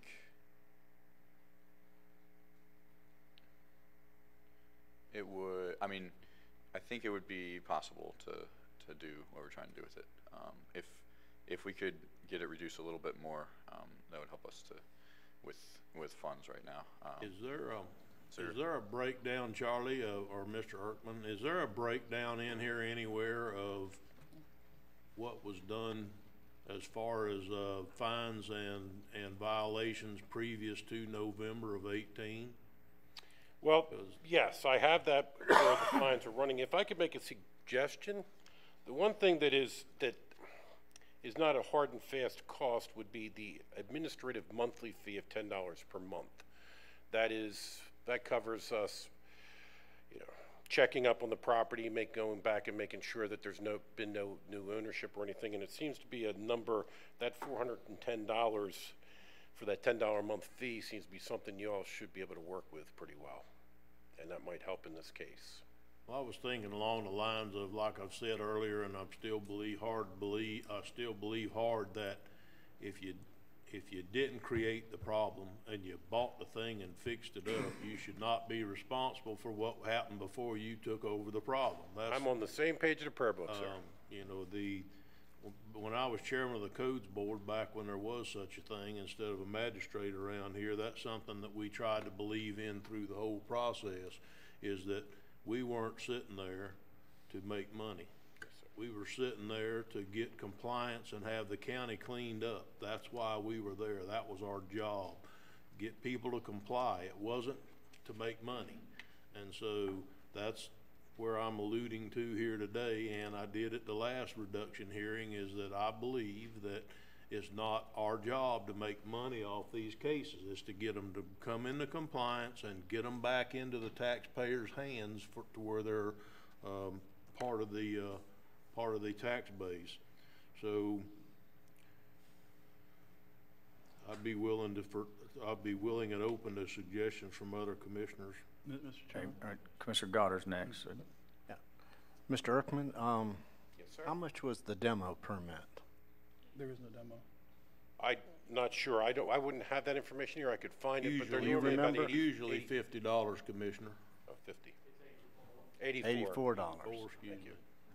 Okay, and then what did it actually cost you? The dumpster, what kind of cost did you have in that? So it was over $6,000 for $6,000 to remove yeah, it. and there was more too, but that was the base, and then they came back and wanted more. But yes.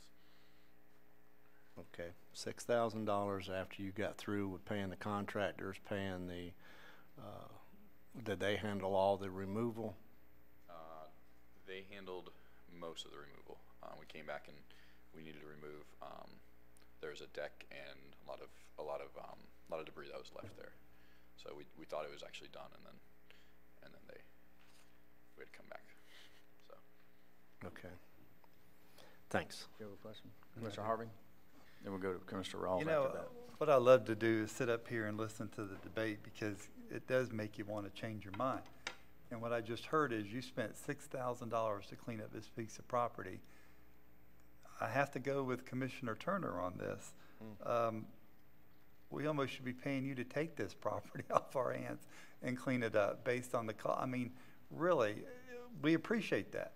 Now, I've had a business owner in this county who says, hold true to that $30,000 amount, because that's what they owe us. But in fact, you're doing us a favor by cleaning up the neighborhood. And I think I heard you say, we want to do more. Is that what I heard you say? Yes. I applaud you, sir. Thank you for doing that, and thank you for coming out. And I'll be interested to see what the number looks like. But I'm all for helping people who want to help us out. Thank you, Mr. Chairman. Thank you. Commissioner Rawls? So what is the property value, taxable assessment? The tax roll has it for over 100,000, but Okay. we put it up for way under that and have seen no interest in it. So it looks like we might be holding it for. All right. Mr. Erkman, what the SM fee, administrative and fee / SM and SM hearings, what is that?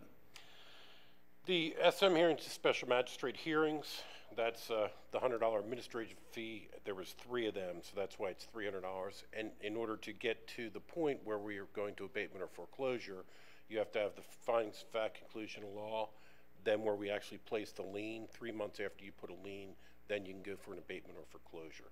But it takes 3 separate cases with the special magistrate. Is our actual cost $100? With the special magistrate hearings, that's not a bad estimate because of the time to prepare all the legal papers. It does cost us, it's a breakdown, it costs us about $450 for the special magistrate for the day. So that breakdown is how many cases per day you have. But it is a lot of work. That $100 is not, that's Okay. pretty hard and fast money there. And you had recommended the $410 in administrative monthly fees. That's the only thing, Commissioner, that's not a hard and fast, like the mail and certified mail, recording, that's all hard monies, where the administrative monthly isn't a hard What about the administrative fee / special master fee for, it just says paid yes or no, and then it says $100 next to The it. administrative fee for each one, whether or not they paid at the hearing, and they have not. So I guess I'm confused. You have an administrative fee of $100, but then you have a special master fee of $300 because there's 3 hearings. Yeah, thank you. That is a mistake on my part. That 100. Did the numbers just go a up? Total of 300. That 100 goes down. Okay. So we're helping. Thank you, sir. So where are we at now? We're $100 less. We're 510? 1,633. Going down 633? 1,633. Well, if we reduce the 410 that you'd recommended, that puts us at 1,200 plus or minus? Yes, sir. 1223. 1223. Was that a motion? Is that a motion? I'd make a motion that we reduce the fine to a total of $1,223 to try to help these gentlemen as much as possible, and please come back. Second. Okay, we got a proper motion on the floor to reduce this fine to $1,233? 23. $1,220? $1,223. 12,000, excuse me. What was the amount? $1,223. $1,223. Yes, sir. Okay, I had it up to 12,000, then we're going backwards. Got a proper second by Commissioner. The government will like you. Got a proper second by Commissioner Turner. Any further discussion? There is, Mr. Chairman. Commissioner Harvey? I do agree with Commissioner Turner, though, in theory. And I think we need to look at what is the hard cost for you once you take over this property. And I think that's where we need to go.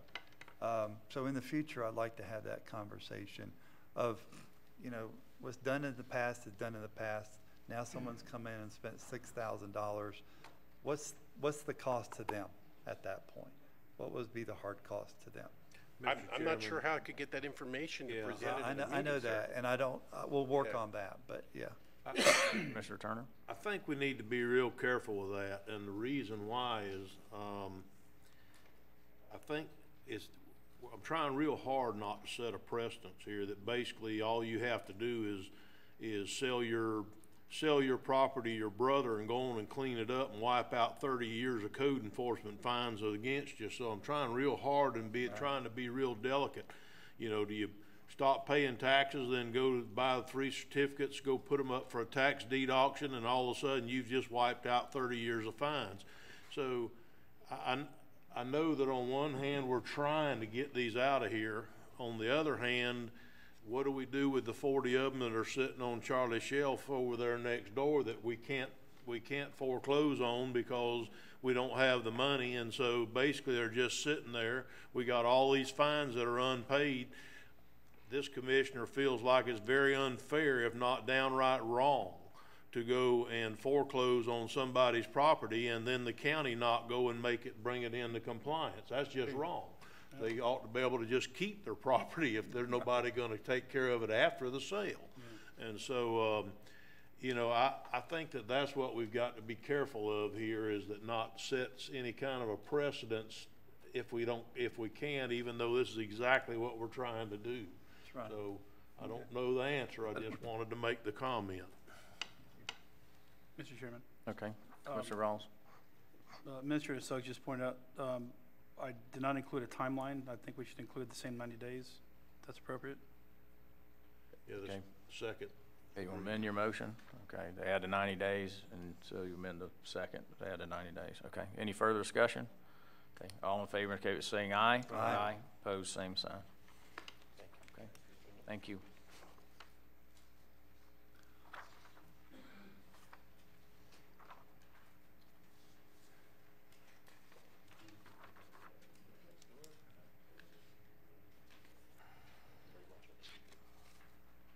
Thank you, Commissioners. This next case is 2014-00736 for 1106 Stewart Avenue in Interlaken. Mr. Steve Cullen purchased the property on a tax deed sale, and he cleaned the property after the fact, after buying it. The original amount of the fines and fees was $34,975. Our hard cost was $2,311, and that's what staff is recommending it be reduced to. Mr. Cullen is here in the audience. Okay, Mr. Cullen, will you please come forward? State your name and address for the record and speak clearly into the microphone. Thank you, Mr. Chairman, honorable commissioners. My name is Steve Cullen. I live at 125 Half Moon Trail in Melrose. I've lived there since I was a boy. I'm a retired engineer, but that doesn't mean I have a pension or anything like that. I've been buying and selling tax deeds in Putnam County and surrounding counties for 5 years now to supplement or actually provide my income. I'm very grateful to be in the presence of my friend, the Clerk of the Circuit Court, Mr. Tim Smith, as well as the Clerk of the Commission, Sarah, who can verify that I have bought and sold no fewer than 37 tax deeds in Putnam County in the past 5 years. To me, that's a big number, and this is only the second time I've had to come before you to ask for further reductions to code enforcement fines based on what code enforcement has provided. I'd like to mention again that I'm very grateful to Charlie and Mary at Code Enforcement. They're very professional to work with.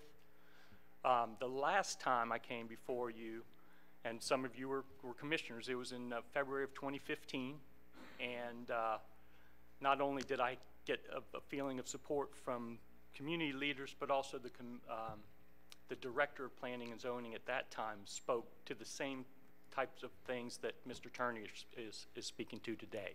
Yeah, I bet this conversation we had this morning made you real happy. Yeah. Well, I mean, these few before us have paved the way. Mr. Chairman, with your approval, I've got some handouts that I'll give to Sarah to give to each one of you.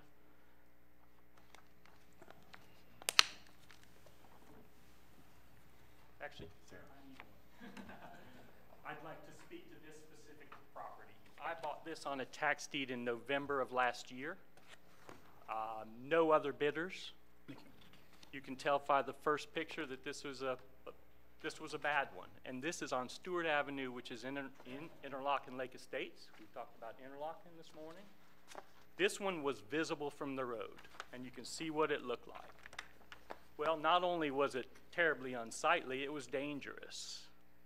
My girlfriend, thankfully she's still my girlfriend, but it was about the second or third time we've been together, she helped me clean up out there one day. She got stuck with a needle under this trailer. And thankfully there was no injury or disease, but I'm grateful to hear this morning that you recognize that this is providing value to the county. I'd like to continue providing this kind of value to the county. I can't in this specific case unless you reduce your fines further. I've done a little chart of what it's cost me to tear down that mobile home, as well as my property tax costs, and it works out to be essentially identical, $9,100. I can't make any money on this property if I pay the fine as proposed by code enforcement. I bought it to resell it, and I bought it to clean it up, resell it as a property with well septic, previous mobile home permitted property in the Interlochen area, which is where I'm concentrating because I'm living over in the western part of the county. Let me suggest that I'm proposing paying a $500 further reduced fine, and I'll pay it in cash today if that's acceptable to the commission. And I'll pause there and take any questions you might have. Mr. Chairman. Okay, Commissioner Rawls. So that you're saying reduce it an additional 500 or 500 total for the total fine? Reduce it to $500 to be paid today. I would actually, where that might work well is with Charlie's comments this morning. If we just take off, or if we start with taking off the roughly $1,000 for monthly visits, then we're already reducing quite a bit. I don't see 1,000 for monthly. It's 460. Administrative monthly? There's 460. That's what I'm seeing, unless I'm missing. And that other 1,040 inspections and postings. Sorry, I don't. That's another one where I feel like I don't know. sorry, it was a different line item, but inspections and postings,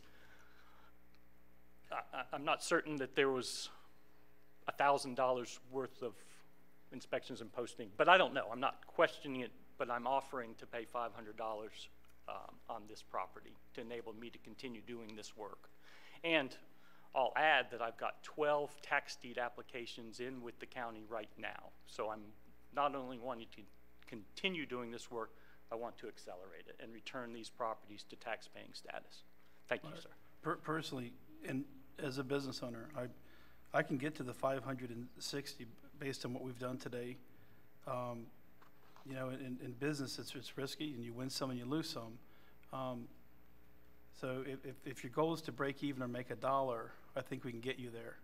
If your goal is to make $2,000, me personally, I would have a problem eliminating everything, because the person standing to your left isn't free of charge to us either. We do have hard costs in vehicles, insurance, overhead. So I could. There was no, excuse me, Mr. Chairman, there was no abatement.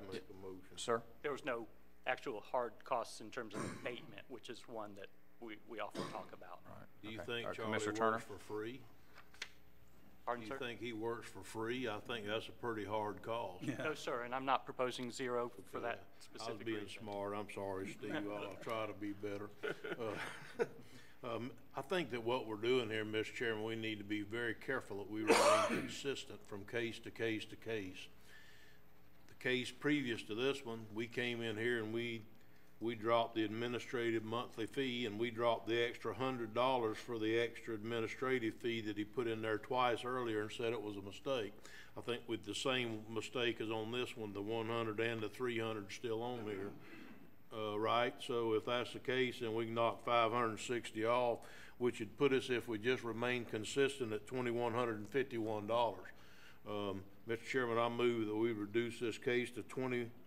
That's not the correct amount, is it? I got 1751. Let me do it again. Yeah. 11 minus 460. 1751. I need a calculator. 1850. And you had the extra 100. Yeah. $1,751. Correct. So Second moved. that. Okay, we've got a proper motion by Commissioner Turner to And we give him 90 days to pay it, to remain to reduce it consistent. to $1,751 with 90 days to pay. We got a proper second by Commissioner Rawls. Any further discussion? Okay, all in favor indicate by saying aye. Aye. Opposed, same sign. Okay. Thank you for All right, the thank you. opportunity. I appreciate it All right, very sir. much. Thanks, sir. Gentlemen, I apologize for that mistake. That is written on my form, and I carried it down in 2 separate cases. I do apologize for that. That's embarrassing. It's not on the next one. The next case is 2013-00110 for 127 Yancey Circle in Satsuma. The new property owner is Diamond Crest Companies, LLC. This property had been abated by us, and we cleaned it up. It was purchased by this investment company, and they bought the property already clean and clear. I do not believe anybody is representing them here today. I can tell you in their letter to us requesting a fine reduction, they had mentioned that they would like it reduced because basically they didn't do their research and they didn't know that it had fines and fees on it.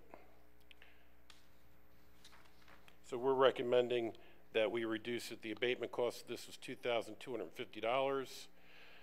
The hard cost of actual getting to that point was $800, and that is correct. The special magistrate hearings in this case was 8, because when we go to abatement, we have to have separate hearings, and then we also have to have an abatement lien put on it. So in that one case, I didn't mess up the math. That's correct. So we're recommending that the original amount was $14,878.50. We recommend that we reduce that to our hard cost of $5,785 if paid within 90 days. Okay. Commissioner Turner?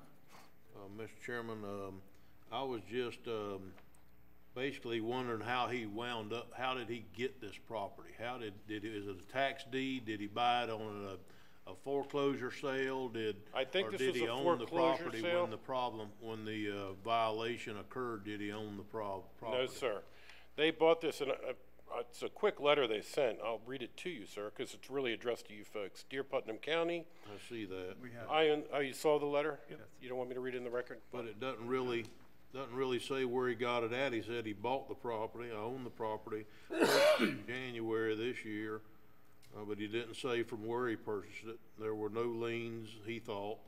He tried to sell it yesterday. Was this a tax deed that he bought in January of this year? Or? I don't have that knowledge, sir. Okay. Mr. Chairman? Mr. Rawls? In the interest of fairness and continuity, I'd offer a motion that we reduce the fine to $5,005, reducing the administrative and monthly fee. $780. I think that's consistent, and because of that, I'll second that motion, Mr. Chairman. Got a proper motion by Commissioner Rawls and proper second by Commissioner Turner to reduce it to $5,005. Okay. With 90 days, I'm assuming? Yes, with 90 days to pay. Okay. Any further discussion? Okay, all in favor indicate by saying aye. Aye. Opposed, same sign. Okay. Thank you, Charlie. The last case is 2017-00144 at 112 Maryland Avenue in Crescent City, Florida. It was an unsafe abandoned structure and had care premises issues.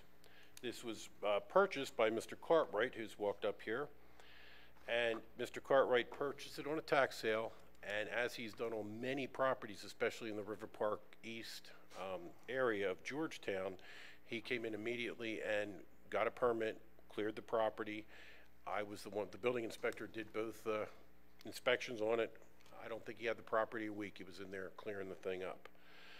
Our original amount of fines and fees is $4,243. Our hard cost of enforcement is $1,114. Good morning, Commissioner, Chairman. Good morning. It sounds a little ridiculous to come up here and ask for a fine reduction when something only started at $4,000. But to give you a basis of, most of y'all in here know me and know that I have, I don't know, I'm upwards of 25 or 30 in that one subdivision. And when you talk about hard costs, it costs about $6 grand to put that thing on the ground and have the dumpsters. Now I'm on tractor, so I do a bunch of my own work when I have time off. So the dumpsters run a little over 4,000 permits. When I do one, then I seed and straw it, and I mean it looks like it should for future use. I don't want to tell y'all that I'm doing this to flip the land. I'm not. I'm gonna. I think I got about 20 empty lots in there now, demos and empty lots I bought. So let's talk about the cost of an empty lot in there. Cost in there on the empty lots, you can buy a lot anywhere in there. Of course, it's not on the water side, for about $6,000. So by the time I paid the tax deed fees, it was about $4,700 bucks. Got about $6,000 in the demo. I'm in the property for about $10,000 now. Is that property worth $10,000 to me? It is to me. It is to me. I couldn't sell it to you for $10,000, but I happen to be in the rental business. So I'm going to buy homes and put there is what it is. So I'm not trying to plead the case that I'm broke or sick. It's not. I think we're in partnerships in what we're doing in the county. And I've been before y'all on multiple things of trying to improve. So I would like for you to, in whatever you think is fair, that, or Charlie thinks is fair, the group does together, of what you could reduce this to further would just put money back into my reinvestment. I have 4 on the blocks now in River Park that if I end up with them on the tax deed sales, I'm gonna put them on the ground or bring them into compliance. I've got probably 15 that Charlie could tell you that were houses that were sitting there that somebody was probably paying homestead on or something, but they were not productive properties, and that means there was nobody living in it, buying nothing at the Circle K or the dollar store or working in the county. I know the commissioners have done their work, because Commissioner Pickens mentioned the other day he knew I'd paid over $16,000 in taxes last year on $20,000 mobile homes. That's quite an assortment of mobile homes. But what we have done is add to everything. And that's, you know, I was talking to the sheriff outside, talking about how we think the park is cleaning itself up. So we're all working in this together, and I applaud the other gentleman that says he's helping in another area of the county, because this county needs that help. But what I would like to bring to the commissioners is all of these costs were assessed and caused before we got here. Now, if somebody was smart enough to sell it to their first cousin to get around y'all, you would eventually catch them. But from outsiders like us, that's not what's happening. We're bringing money here, putting it into the county, and I hope to branch out and get in other parts of the county. I bought one on their last county sale, and that property will rent the first of next month. So I don't know how long y'all had on 116 Peninsula, but for God knows how long. But they will be the renter in that house, paying electric, paying water, buying gas, buying beer and bologna. So that's what we're here for, is what I'm here for. And they're paying me rent, which just makes me money. But I appreciate the opportunity to come before you, and thank you for the broad conversation that you're having, because you understand that them sitting still. So I went out and looked at 12 properties that's coming up for sale next Monday. I'm going to bid on 2 of those properties. But what I find the problem with that, if I can have a little attitude, Chairman, what I find the problem with that is, so let's take 2, one in Crescent City and one in Putnam Park, that are, I think the guy's right. Buy them, put them on the ground, and either sell them to the neighbors so they got a bigger lot. You may not want to put a home back on it yourself, or split it and sell them to each neighbor. But if you've got fines, tax abatement, and the demo, you have more in the lot than what it's possibly worth. You're going to keep ending up with them. They're not going to sell next week. So we got to find a way to have a happy medium. Then I know Charlie's done spent this money, but if they don't sell next week, it's no joy. You haven't got anything accomplished. But if we could find a medium to where, if a person was going to make this a productive piece of property, that we could figure out how to work it in and get them done quicker, wouldn't spend less money. So I think y'all are headed the right direction. If any part of this conversation that I'm willing to help you to get in this, because eventually it does well for all of us. If Putnam grows, I grow. Thank you for your time. Anything that y'all will give me in excess of what I've got, I would appreciate it. Thank you. Okay, thank you, Bobby. Can you state your address just for the record, please? The address I'm using here is 127 Tennessee Avenue. Okay. Okay. And thank you for what you've done in the park. Mr. Chairman, I think it would be real easy to just remain consistent and do the same thing on this one that we've done on the other 2, which is basically take the administrative monthly, which is only $55 off the $1,114. I believe that makes it as $1,069 unless I missed it again. So I move that we drop this one to $1,069. Second. At 90 days. Thank you, Commissioner Goddard. Okay, so we've got a proper motion by Commissioner Turner. We have a proper second by Commissioner Rawls. Is that correct? Yes. Okay. All right, any further discussion? Okay, all in favor indicate by saying aye. Aye. Opposed, same sign. Okay. Thank you, Commissioners. Thank you, Charlie. Charlie, before you, if I may, Mr. Chairman, before you leave, and I guess Mr. Siafi needs to at least shake his head in agreement here. I'd like to talk some about possible solutions to the, I don't know what you'd call it, the shelf of 40 or whatever it is, where you got all these cases that we're having problems with and big fines, and we don't exactly know what to do. We don't own them, so we can't sell them. I don't know. There's got to be some kind of a solution to that. And those are cases for the rest of the commissioners that are in bad shape, never cleaned up. We have fines and fees running and a lien on them. The next step is to take them to abatement or foreclosure to the special magistrate, but there is really no sense doing that, or ones that have been through abatement and foreclosure and need to come before you folks for you guys to vote on it.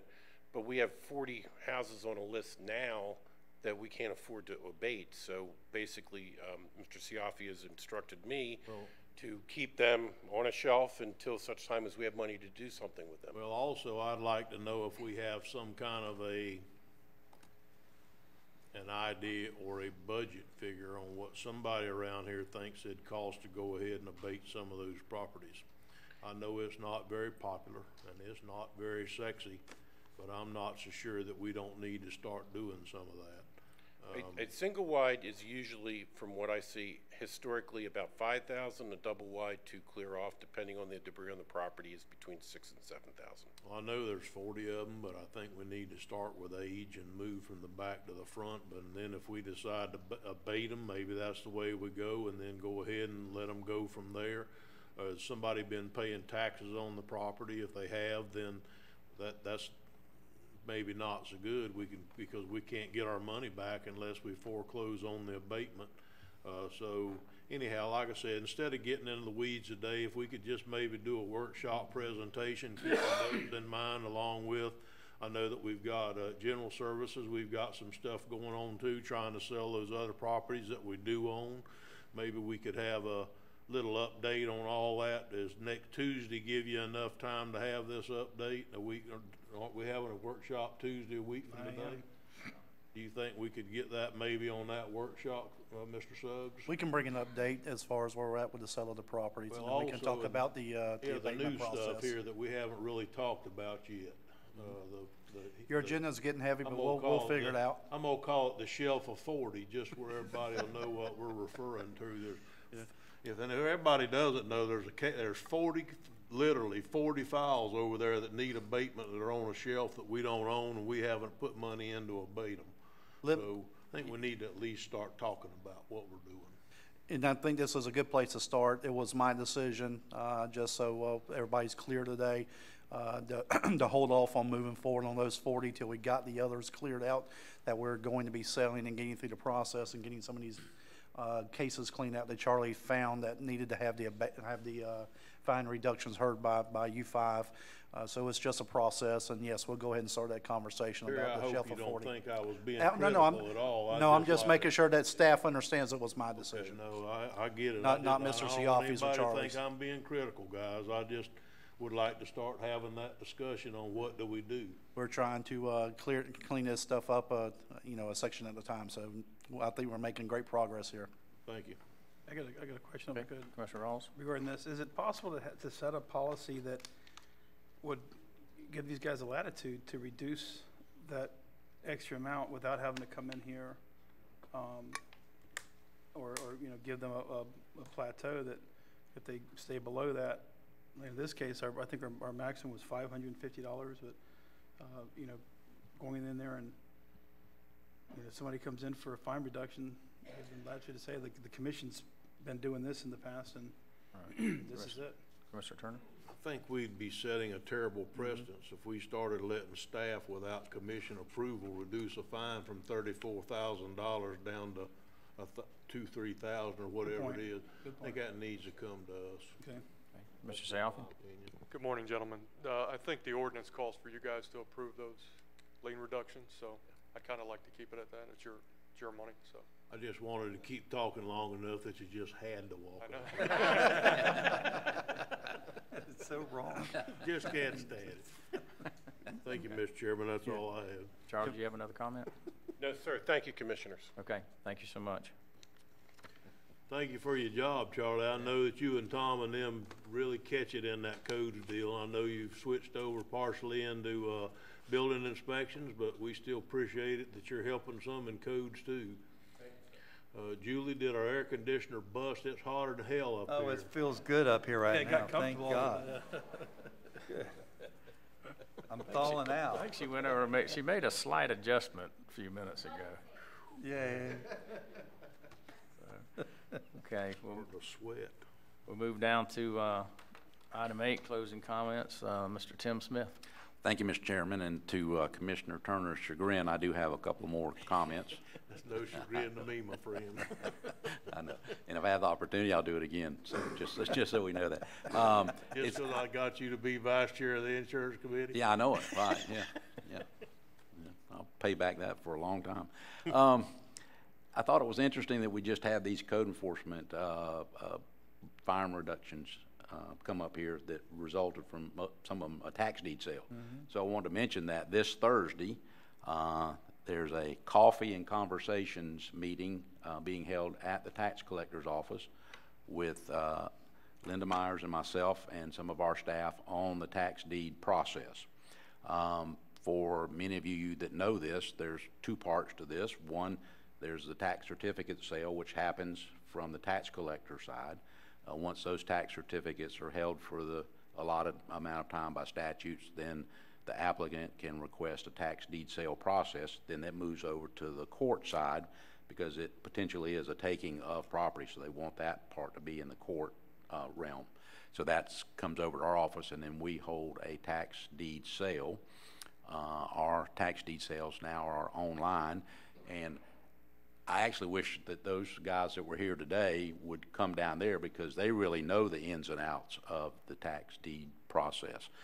As a non-user of the system, and I'm required by law not to be a participant in any of those processes because I'm the auctioneer, sometimes I can speak on how the process works, but I don't know the finesse and the fineness of those that actually do this day in and day out. But anyone in Putnam County that would like to know more about how this works, this is a good opportunity to come down. It'll be between the hours of 9 and 10 at 321 St. John's Avenue. That's the conference room for the tax collector's office, which some folks know as the barbershop building. So if you don't know where that is, it's right next door to the east side of the tax collector's office on St. John's Avenue. So we would invite anyone that has interest in that process to come Thursday and get kind of a primer on it. And then, of course, our staff is always available anytime during the process to help folks navigate through that system. So thank you. Secondly, I did want to mention that we have recently received $542,000 FEMA reimbursement that's come back to the county. So we're continuing to make progress on that. There were 2 road and bridge accounts that were part of that. Also some protective measure money and debris removal. So that total was $542,000. And that, Mr. Chairman, that's all items I have today. Thank you. Okay. Thank you, Mr. Smith. Okay, we'll move down to appointments, starting with Commissioner Harvey. Any board appointments? I have none, sir. Okay, Commissioner Turner. I have none, sir. Okay, Commissioner Rawls. I have one. I'd like to reappoint Ms. Ann Heisman. I did reach out to her, and she agreed to serve another term on the library board. Okay, all right, that's a district appointment, so we don't need any motion or voting on it. Okay, and is that all of them? Yes. Yep. Okay, Commissioner Goddard? I have none. Okay, and I have none. Okay, we'll move down to closing comments. County Administrator? I have none this morning, Mr. Chairman. None? Okay. What? All right. No. There is something that we need to discuss, but I didn't know if it's going to come up under Commissioner comments, so I'll wait, and if it doesn't come up, then I can bring it up then, but I figured it may come up under Commissioner comments. Okay. All right, County Attorney? I have nothing to add, Making Mr. his Chairman. second meeting with us, Mr. Joe DeNovo. Okay. No comments? Nothing to add, Mr. Chairman. Thank you. Okay. All right. Closing comments. We'll start with Commissioner Rawls. I have none. Okay. Commissioner Goddard. I do. We had the town hall meeting out in the interlocking area. It was well attended. I have to say it was really the Matt show. Matt Reynolds did a fantastic job in displaying how our budget comes in and how it is distributed, and basically understanding why we do not have piles of money to do all the things we got to do. But I also want to talk about this commission up here, and they've made some hard choices. I mean, I've been part of it. We've made some hard choices, but we have, you know, given our employees raises. We've gotten our insurance under control. We have done very conservative with our budget, and I'm very proud of these guys and what we've accomplished. You know, I can't leave this without saying, get out, see Putnam County. We've always got something going on, and it is a gorgeous place to live. Thanks. Okay, thank you, Commissioner Goddard. Commissioner Harvey? Thank you, Mr. Chairman. I too want to, first of all, I want to say thank you on agenda item J. That was something that came to us about buying some vehicles. This commission looked at that, decided to put it out for bid, and a local vendor was able to buy it. I mean, bid on it and get the bid. So that's always great when we can deal with our local people. And I just wanted to thank this commission for the diligence and the foresight to do that. Also want to say, moving the property back on the tax roll, it's exciting. I know we're getting a little frustrated on some of the items, but it's exciting to see what's going to happen. I look forward to the file of 40 on the shelf to see what's going to take place there. But there's an answer to this, and we just got to find that answer. And the ultimate goal is compliance and getting these back on the tax roll. And this board is really pushing that needle forward. Like I mentioned earlier, thank you for the self-insurance fund, how hard we worked on getting that done, and now it's the right time. And I do want to also say thank you for the budget meeting that happened out in West Putnam a few weeks ago. Well attended, very good. We tried to stay on topic for most of the issues. It is a budget meeting that this board decided to go out into the outline areas to have these conversations, to bring the budget out to people that frankly can't come into Palatka. And we did that in West Putnam. We're going to do that in South Putnam. And I don't know where else we're going to go to that. But it doesn't prohibit any commissioner to take that budget and go to any place in the county to have any meeting that they want to have. I plan on going more out in West Putnam, and I'll let you know when I do that. But it's not a requirement for all of us to show. And I do want us to stay on topic when we're there. I think it's very important if we're going to branch off and have other conversations, we need to do that in a different format than what the budget's going to be. Those are town hall meetings that we can do in the future and say, okay, what interests you? But for now, the budget is the main thing. And let's keep the main thing when we're out there. Right now, it's important that the general public realizes that we had over 30 people in West Putnam. And Commissioner Turner, you did a good job filling in for our chairman who could not be there for a prior engagement. And we can't be at every place. But we stayed on topic. We moved that product forward, and we got some good feedback, got some questions asked. It was kind of funny. I even got a question asked about a road. And I said, well, your town council members and your mayor's here tonight. That actually a road in the town of Interlochen. And so, you know, I told them not to fight a battle that you don't own. And I've learned that in this business. But I tell you, honestly, it's great to see that we took that budget on the road and this foresight of this commission in doing so. So thank you, Mr. Chairman, very much. Thank you, Commissioner Harvey. Commissioner Turner? Thank you, Mr. Chairman. A couple of things. I agreed to do a town hall in the west end, a town hall in the south end, and possibly one in the center here, but we never agreed to it. I guess that there's been several of them put together without the knowledge of the commission and just said, okay, we're going to have a town hall on such and such a day, show up. Well, whoever's setting them appointments up don't have the authority to set up stuff on my behalf.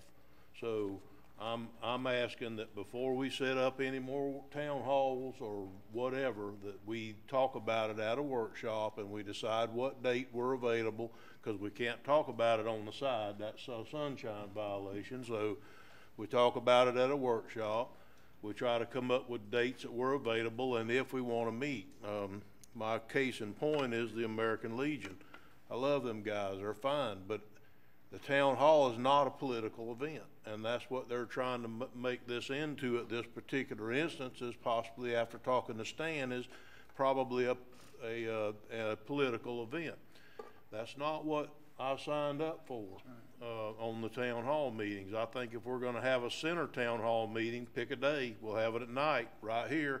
We've already got cameras set up so they don't have to take the cameras and all the microphones and set them up on the road to have those recorded like we're trying to do the town hall meeting. So anyhow, I would just appreciate if we just talk about that in dates and if we're going to do them and where and workshop, because these are not political events. There's time to campaign and there's a time to govern. We can campaign next year, or whoever's running can campaign next year. This year it's time to govern as well as next year. But we don't need to just start having campaign events just because we want to. The other thing is I'm not sure who we talked to, Mr. Suggs, I don't know. I've been contacted and it's pretty bad that the parking right in East Palaca at 207 and 17 has got to be the nastiest spot in Putnam County. It's probably nastier than out there at the landfill. So now that we got Mr. King of Trash taking care of it. But anyhow, it's pretty bad. I know it's DOT responsibility. Do we know who to contact? Press, Terry's, do we know who to contact to get a commissioner request that they clean that filth up? It's bad. Okay, well, they're the ones could you send it over there telling them it was a commissioner request, or if that makes any difference, I don't know. But tell them, you can give them the website and tell them to watch TV. I wasn't kidding. And the last thing I want to do is, here a week or so ago, we had another cookout. For me, I go to a couple of them a year. He goes one all the time. But he set this one up again, and I think he needs to have the kudos for doing it. I've said here many times before that it's easy to cook with Larry and Buddy, because you show up and you've got an apron in one hand and you got your tongs if you decide to bring them. But other than that, they do all the cleaning, they do all the getting ready, all the bringing the stuff, we did help them put, I think Commissioner Pickens and I did help them put charcoal in one of the 3 grills. but other than that, I mean, we basically show up and cook. These guys do it all. And then when we're done, I got in my truck and went home. They cleaned up, they hooked up, they pull these things where they need to go to get them done. So I just want to say thank you to Commissioner Harvey and Commissioner Goddard for doing this, and it's not something they get paid for as part of their job. They just love doing it. So thank you, guys. Mr. Chairman, that's it for me. Okay. I'll also add to that. It was for the 4-H livestock judging fundraiser that they were having, and we cooked last year for them. And they asked Larry to do it again, so he asked if we wanted to help. And like Commissioner Turner says, all you have to do is show up, and with an apron and some tongs, and they do everything else. So I think we cooked, about 200 steaks in about a 45-minute period, and then they had already started cooking 200 potatoes too. So a lot of work for them, but it was very enjoyable, and I'm sure with the turnout, it was a good fundraiser for the 4-H. I would like to add, I do apologize. I was not able to attend the forum or the town hall meeting in Interlochen. I did have another commitment. I was at the party in the park in Pomona Park, and I want to thank Jim and Shirley Griffin for their efforts with the neighborhood watch down there. There are probably 75 people there, a lot of people from the county was there.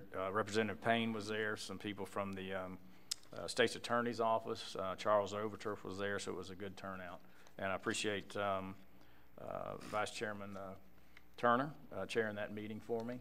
And speaking of meetings, what I understood that the commission had pretty much just given wave of support was to have, one in the west end, one in the central, and then one in the south. So actually, Commissioner Rawls had mentioned it to Mayor Peterson's wife, Chris Peterson, about having one in Crescent City. So she actually started scheduling this. So I would like to get approval today, right during this meeting, so we can talk about the advertisement for August 22nd, which is a Thursday at 6 p.m. at the Crescent City Women's Club. Because after I understood that we had wave of support to do this, I was going to go ahead and schedule that. So the Women's Club is accepted. They're not going to charge us for their facility. It'll be at 6 p.m. August 22nd, which is a Thursday. So I don't know if we have to have a motion for that or just an agreement. Chairman, if I could give a little bit of background, because I'm the bad guy in all this conversation regarding these town hall meetings, and it goes back about 6 months ago when the American Legion asked me if there was any chance that we could start having town hall meetings to engage with the public. So I told them, yeah, kind of left on the shelf. They came to me a couple months ago and asked if there was any interest in it. About the same time, back when we were having our leadership turnover at Rotary, Mayor Peterson's wife approached me and asked me if I'd be willing to come down to Crescent City and meet. And I said, sure, but if you're going to set up a meeting, why don't we invite all the commissioners? So I just want to set the record straight that this isn't Commissioner Rawls out there doing this. This is the public requesting it. On the 22nd of August, Barden Fire Department has scheduled a town hall meeting at the Barden Fire Department. Mr. Roger Bush asked me back, excuse me, in February, after hunting season was over with, if we could have a town hall meeting in Barden, because they have a lot of specific questions they would like asked. The Boswick Community Association, same thing. So I will not be able to make that meeting. I'll be at the Barden Fire Department addressing the public there. But I just want to set the record straight that this isn't, I don't get the feeling that I'm an outcast or I'm out here by myself, but I'm out here by myself with regards to that. I'm getting a lot of requests from the public for this commission to take their act on the road and have conversations about the county as a whole. For the record, the American Legion has requested for a year. They'd like to do one a quarter on a Monday night. They can schedule it out well in advance. They're willing to open up their canteen. It's not a political event, contrary to any other comments made. It's simply a town hall meeting to engage the public. At the last meeting, there was a comment made that we should have to engage the Clerk of Court to make sure that we have somebody there to record the meeting and take minutes. In talking with Mr. Sniffin's office from the FAC, reading Attorney General's decisions, all we have to have is somebody there taking minutes. It doesn't have to be recorded, doesn't have to be videotaped. Somebody has to be responsible to take minutes like we do in some of our other committees as a county. It doesn't have to be a formal event. It's just us getting out and talking with the public and hearing from our constituents. I hear from them every day anyways in my district. I hear from other districts as well, but it's just a way for us to get out and engage them. No, I commend you for bringing it to the attention and actually having the conversation with Ms. Peterson, because I had a long conversation with Ms. Peterson after you talked to her, and it was good for both of us. I asked Chris why she didn't reach out to me. She said, I felt you were too busy. So we got that taken care of. We're having dinner. Exactly. So anyway, so that's what I would like to do, because I would like to do the one in Crescent City, and I would like to, have staff there. I would like to have the minutes taken. I would like to have it videoed so people can turn around and watch this on YouTube for the people who just can't get out, period, whether it's in the morning or whether it's at nighttime. So I really think we should consider making this more than just here's your budget conversation, and now we're going to close the meeting out. I've watched the meeting twice already, and I'm going to have some stuff added to that. I'll give staff plenty of time. But yeah, I think there's some other things our paving projects probably should be mentioned. Some of the infrastructure issues that we've had over the last 2 years probably ought to be, brief comment about that. So roads and dishes, I'm hearing a lot about. Exactly. So the only thing that I request, and I don't know how many of these I'm going to go to, because if it, I don't mind going to a nighttime town hall if it's a real town hall. Right. If it's a fundraiser for an organization that wants to sell a few more hamburgers by getting the commissioners down there, I'm sorry, if I can get there I will, but otherwise no. So I guess that and a commissioner can always set up. That's right. Can set it up to go talk to him one-on-one. If he wants to take his buddy with him and talk to him, they can do that also if they want to. They just need to advertise it if there's two of them, that there may be one or more commissioners at this meeting. I would like to, for the one in South Putnam, I would like to try to follow the same plan that we followed in West Putnam, where we have a structured informational meeting. That's to me, what a town hall should be, is a structured informational meeting. Pick the subjects you want to pick and do the very best to inform the public of the budget. We're in the budget process. Add the things that Mr. Chairman wants to add. That's all fine. But I think it's got to be structured where it doesn't turn into a big whining contest. And I mean that with respect, I really do. But it's got to happen, or we'll not get anything accomplished that we're trying to accomplish, which is informational education to the public at a time they can't come. And then if we decide to have one here during the, I wouldn't mind having a formal one here at some point, maybe just a little later in the year than it is right now, after we get through the budget and after we have a one here and have it at night, and invite as many people as we can and try to give it as much advertisement as we can to where everybody can come in here at nighttime and sit down and do the same thing. I don't know exactly what the informational portion of it will be at that time, because if we try to plan what it's going to be now, it may not be an issue in 2 or 3 months. So that's just me, Mr. Chairman. Thank you. Mr. Chairman, okay. Commissioner Ross. So part of the process of the town hall meeting is public input and you know, listening to the county that we serve. You know, obviously we have over 73,000 people that we answer to. Not being able to hear from them is to our disadvantage and their disadvantage. And Ms. Peterson said that she thought you were too busy. Well, that was an assumption that she made. There's a lot of assumptions that are made about us as commissioners and about the county as a whole. And I do get the sense that there's some sense of disenfranchisement from some of the voters. You know, this is an opportunity again for us to get out and talking with senior staff. They would like more revenue. They would like to see our budget increased. I don't think that there's a chance over the next 3 to 5 years that we're going to see any significant increase on the path that we're on right now. As a matter of fact, it could turn into a decrease.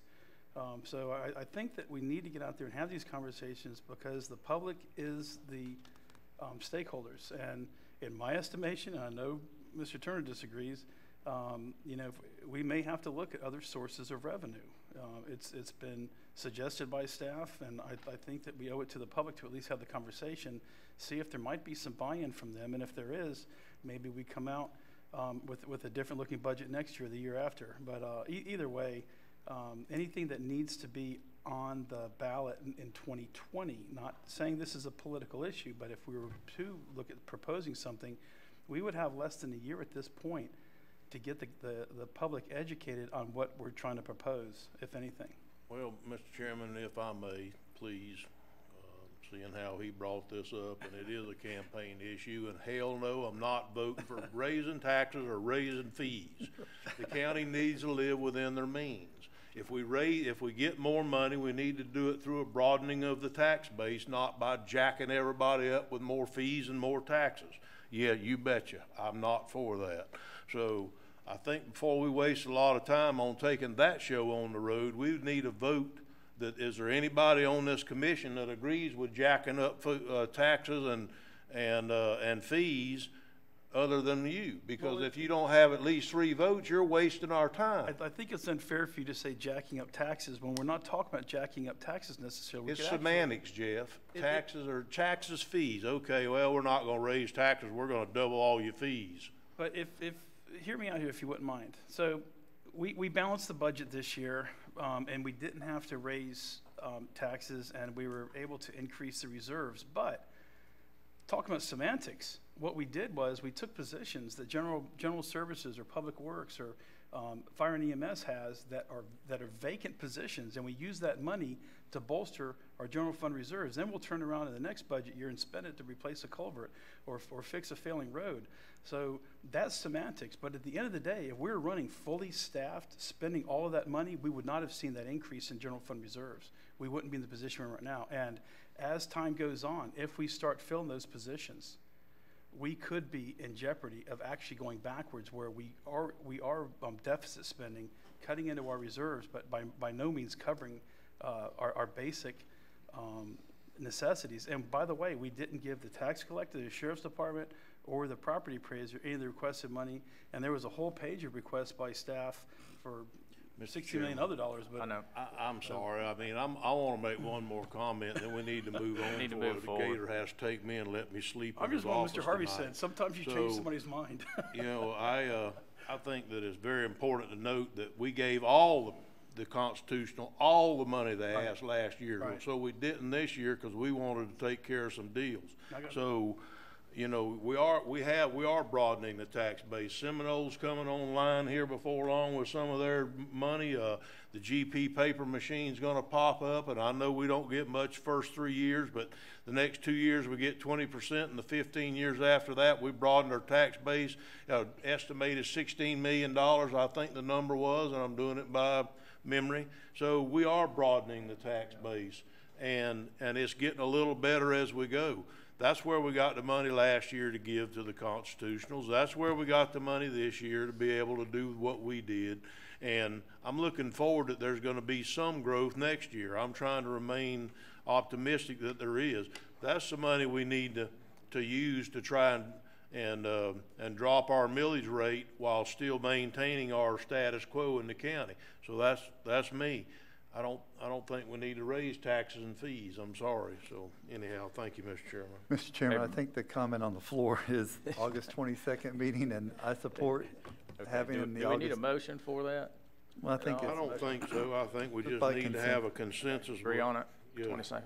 If I could, Mr. Chair, got just something for record, we'll need something for staff so we can make sure we advertise it properly, get the proper notice out, and have the staff there that's required to be there. And I'm going to explore the conversation and your comments earlier about wanting to expand on what it is that you'd like to be discussed at the next town hall meeting so we can get that properly advertised. Well, I'll make a motion. We have the August 22nd meeting at 6 p.m. at the Crescent City Women's Club. I'll second it. We've got a proper motion by Commissioner Harvey, proper second by Commissioner Turner. Any further discussion? Okay, seeing none, all in favor indicate by saying aye. Aye. Opposed, same sign. Okay. I'll reach out to Mr. Bush and see if they can reschedule. If not, I won't be able to be there. Okay. That's all I needed, Mr. Chairman. I knew we had a conflict on dates, and I needed to see if it was going to get corrected here today. That's all I needed. Thank you. Okay. All right. Any other comments?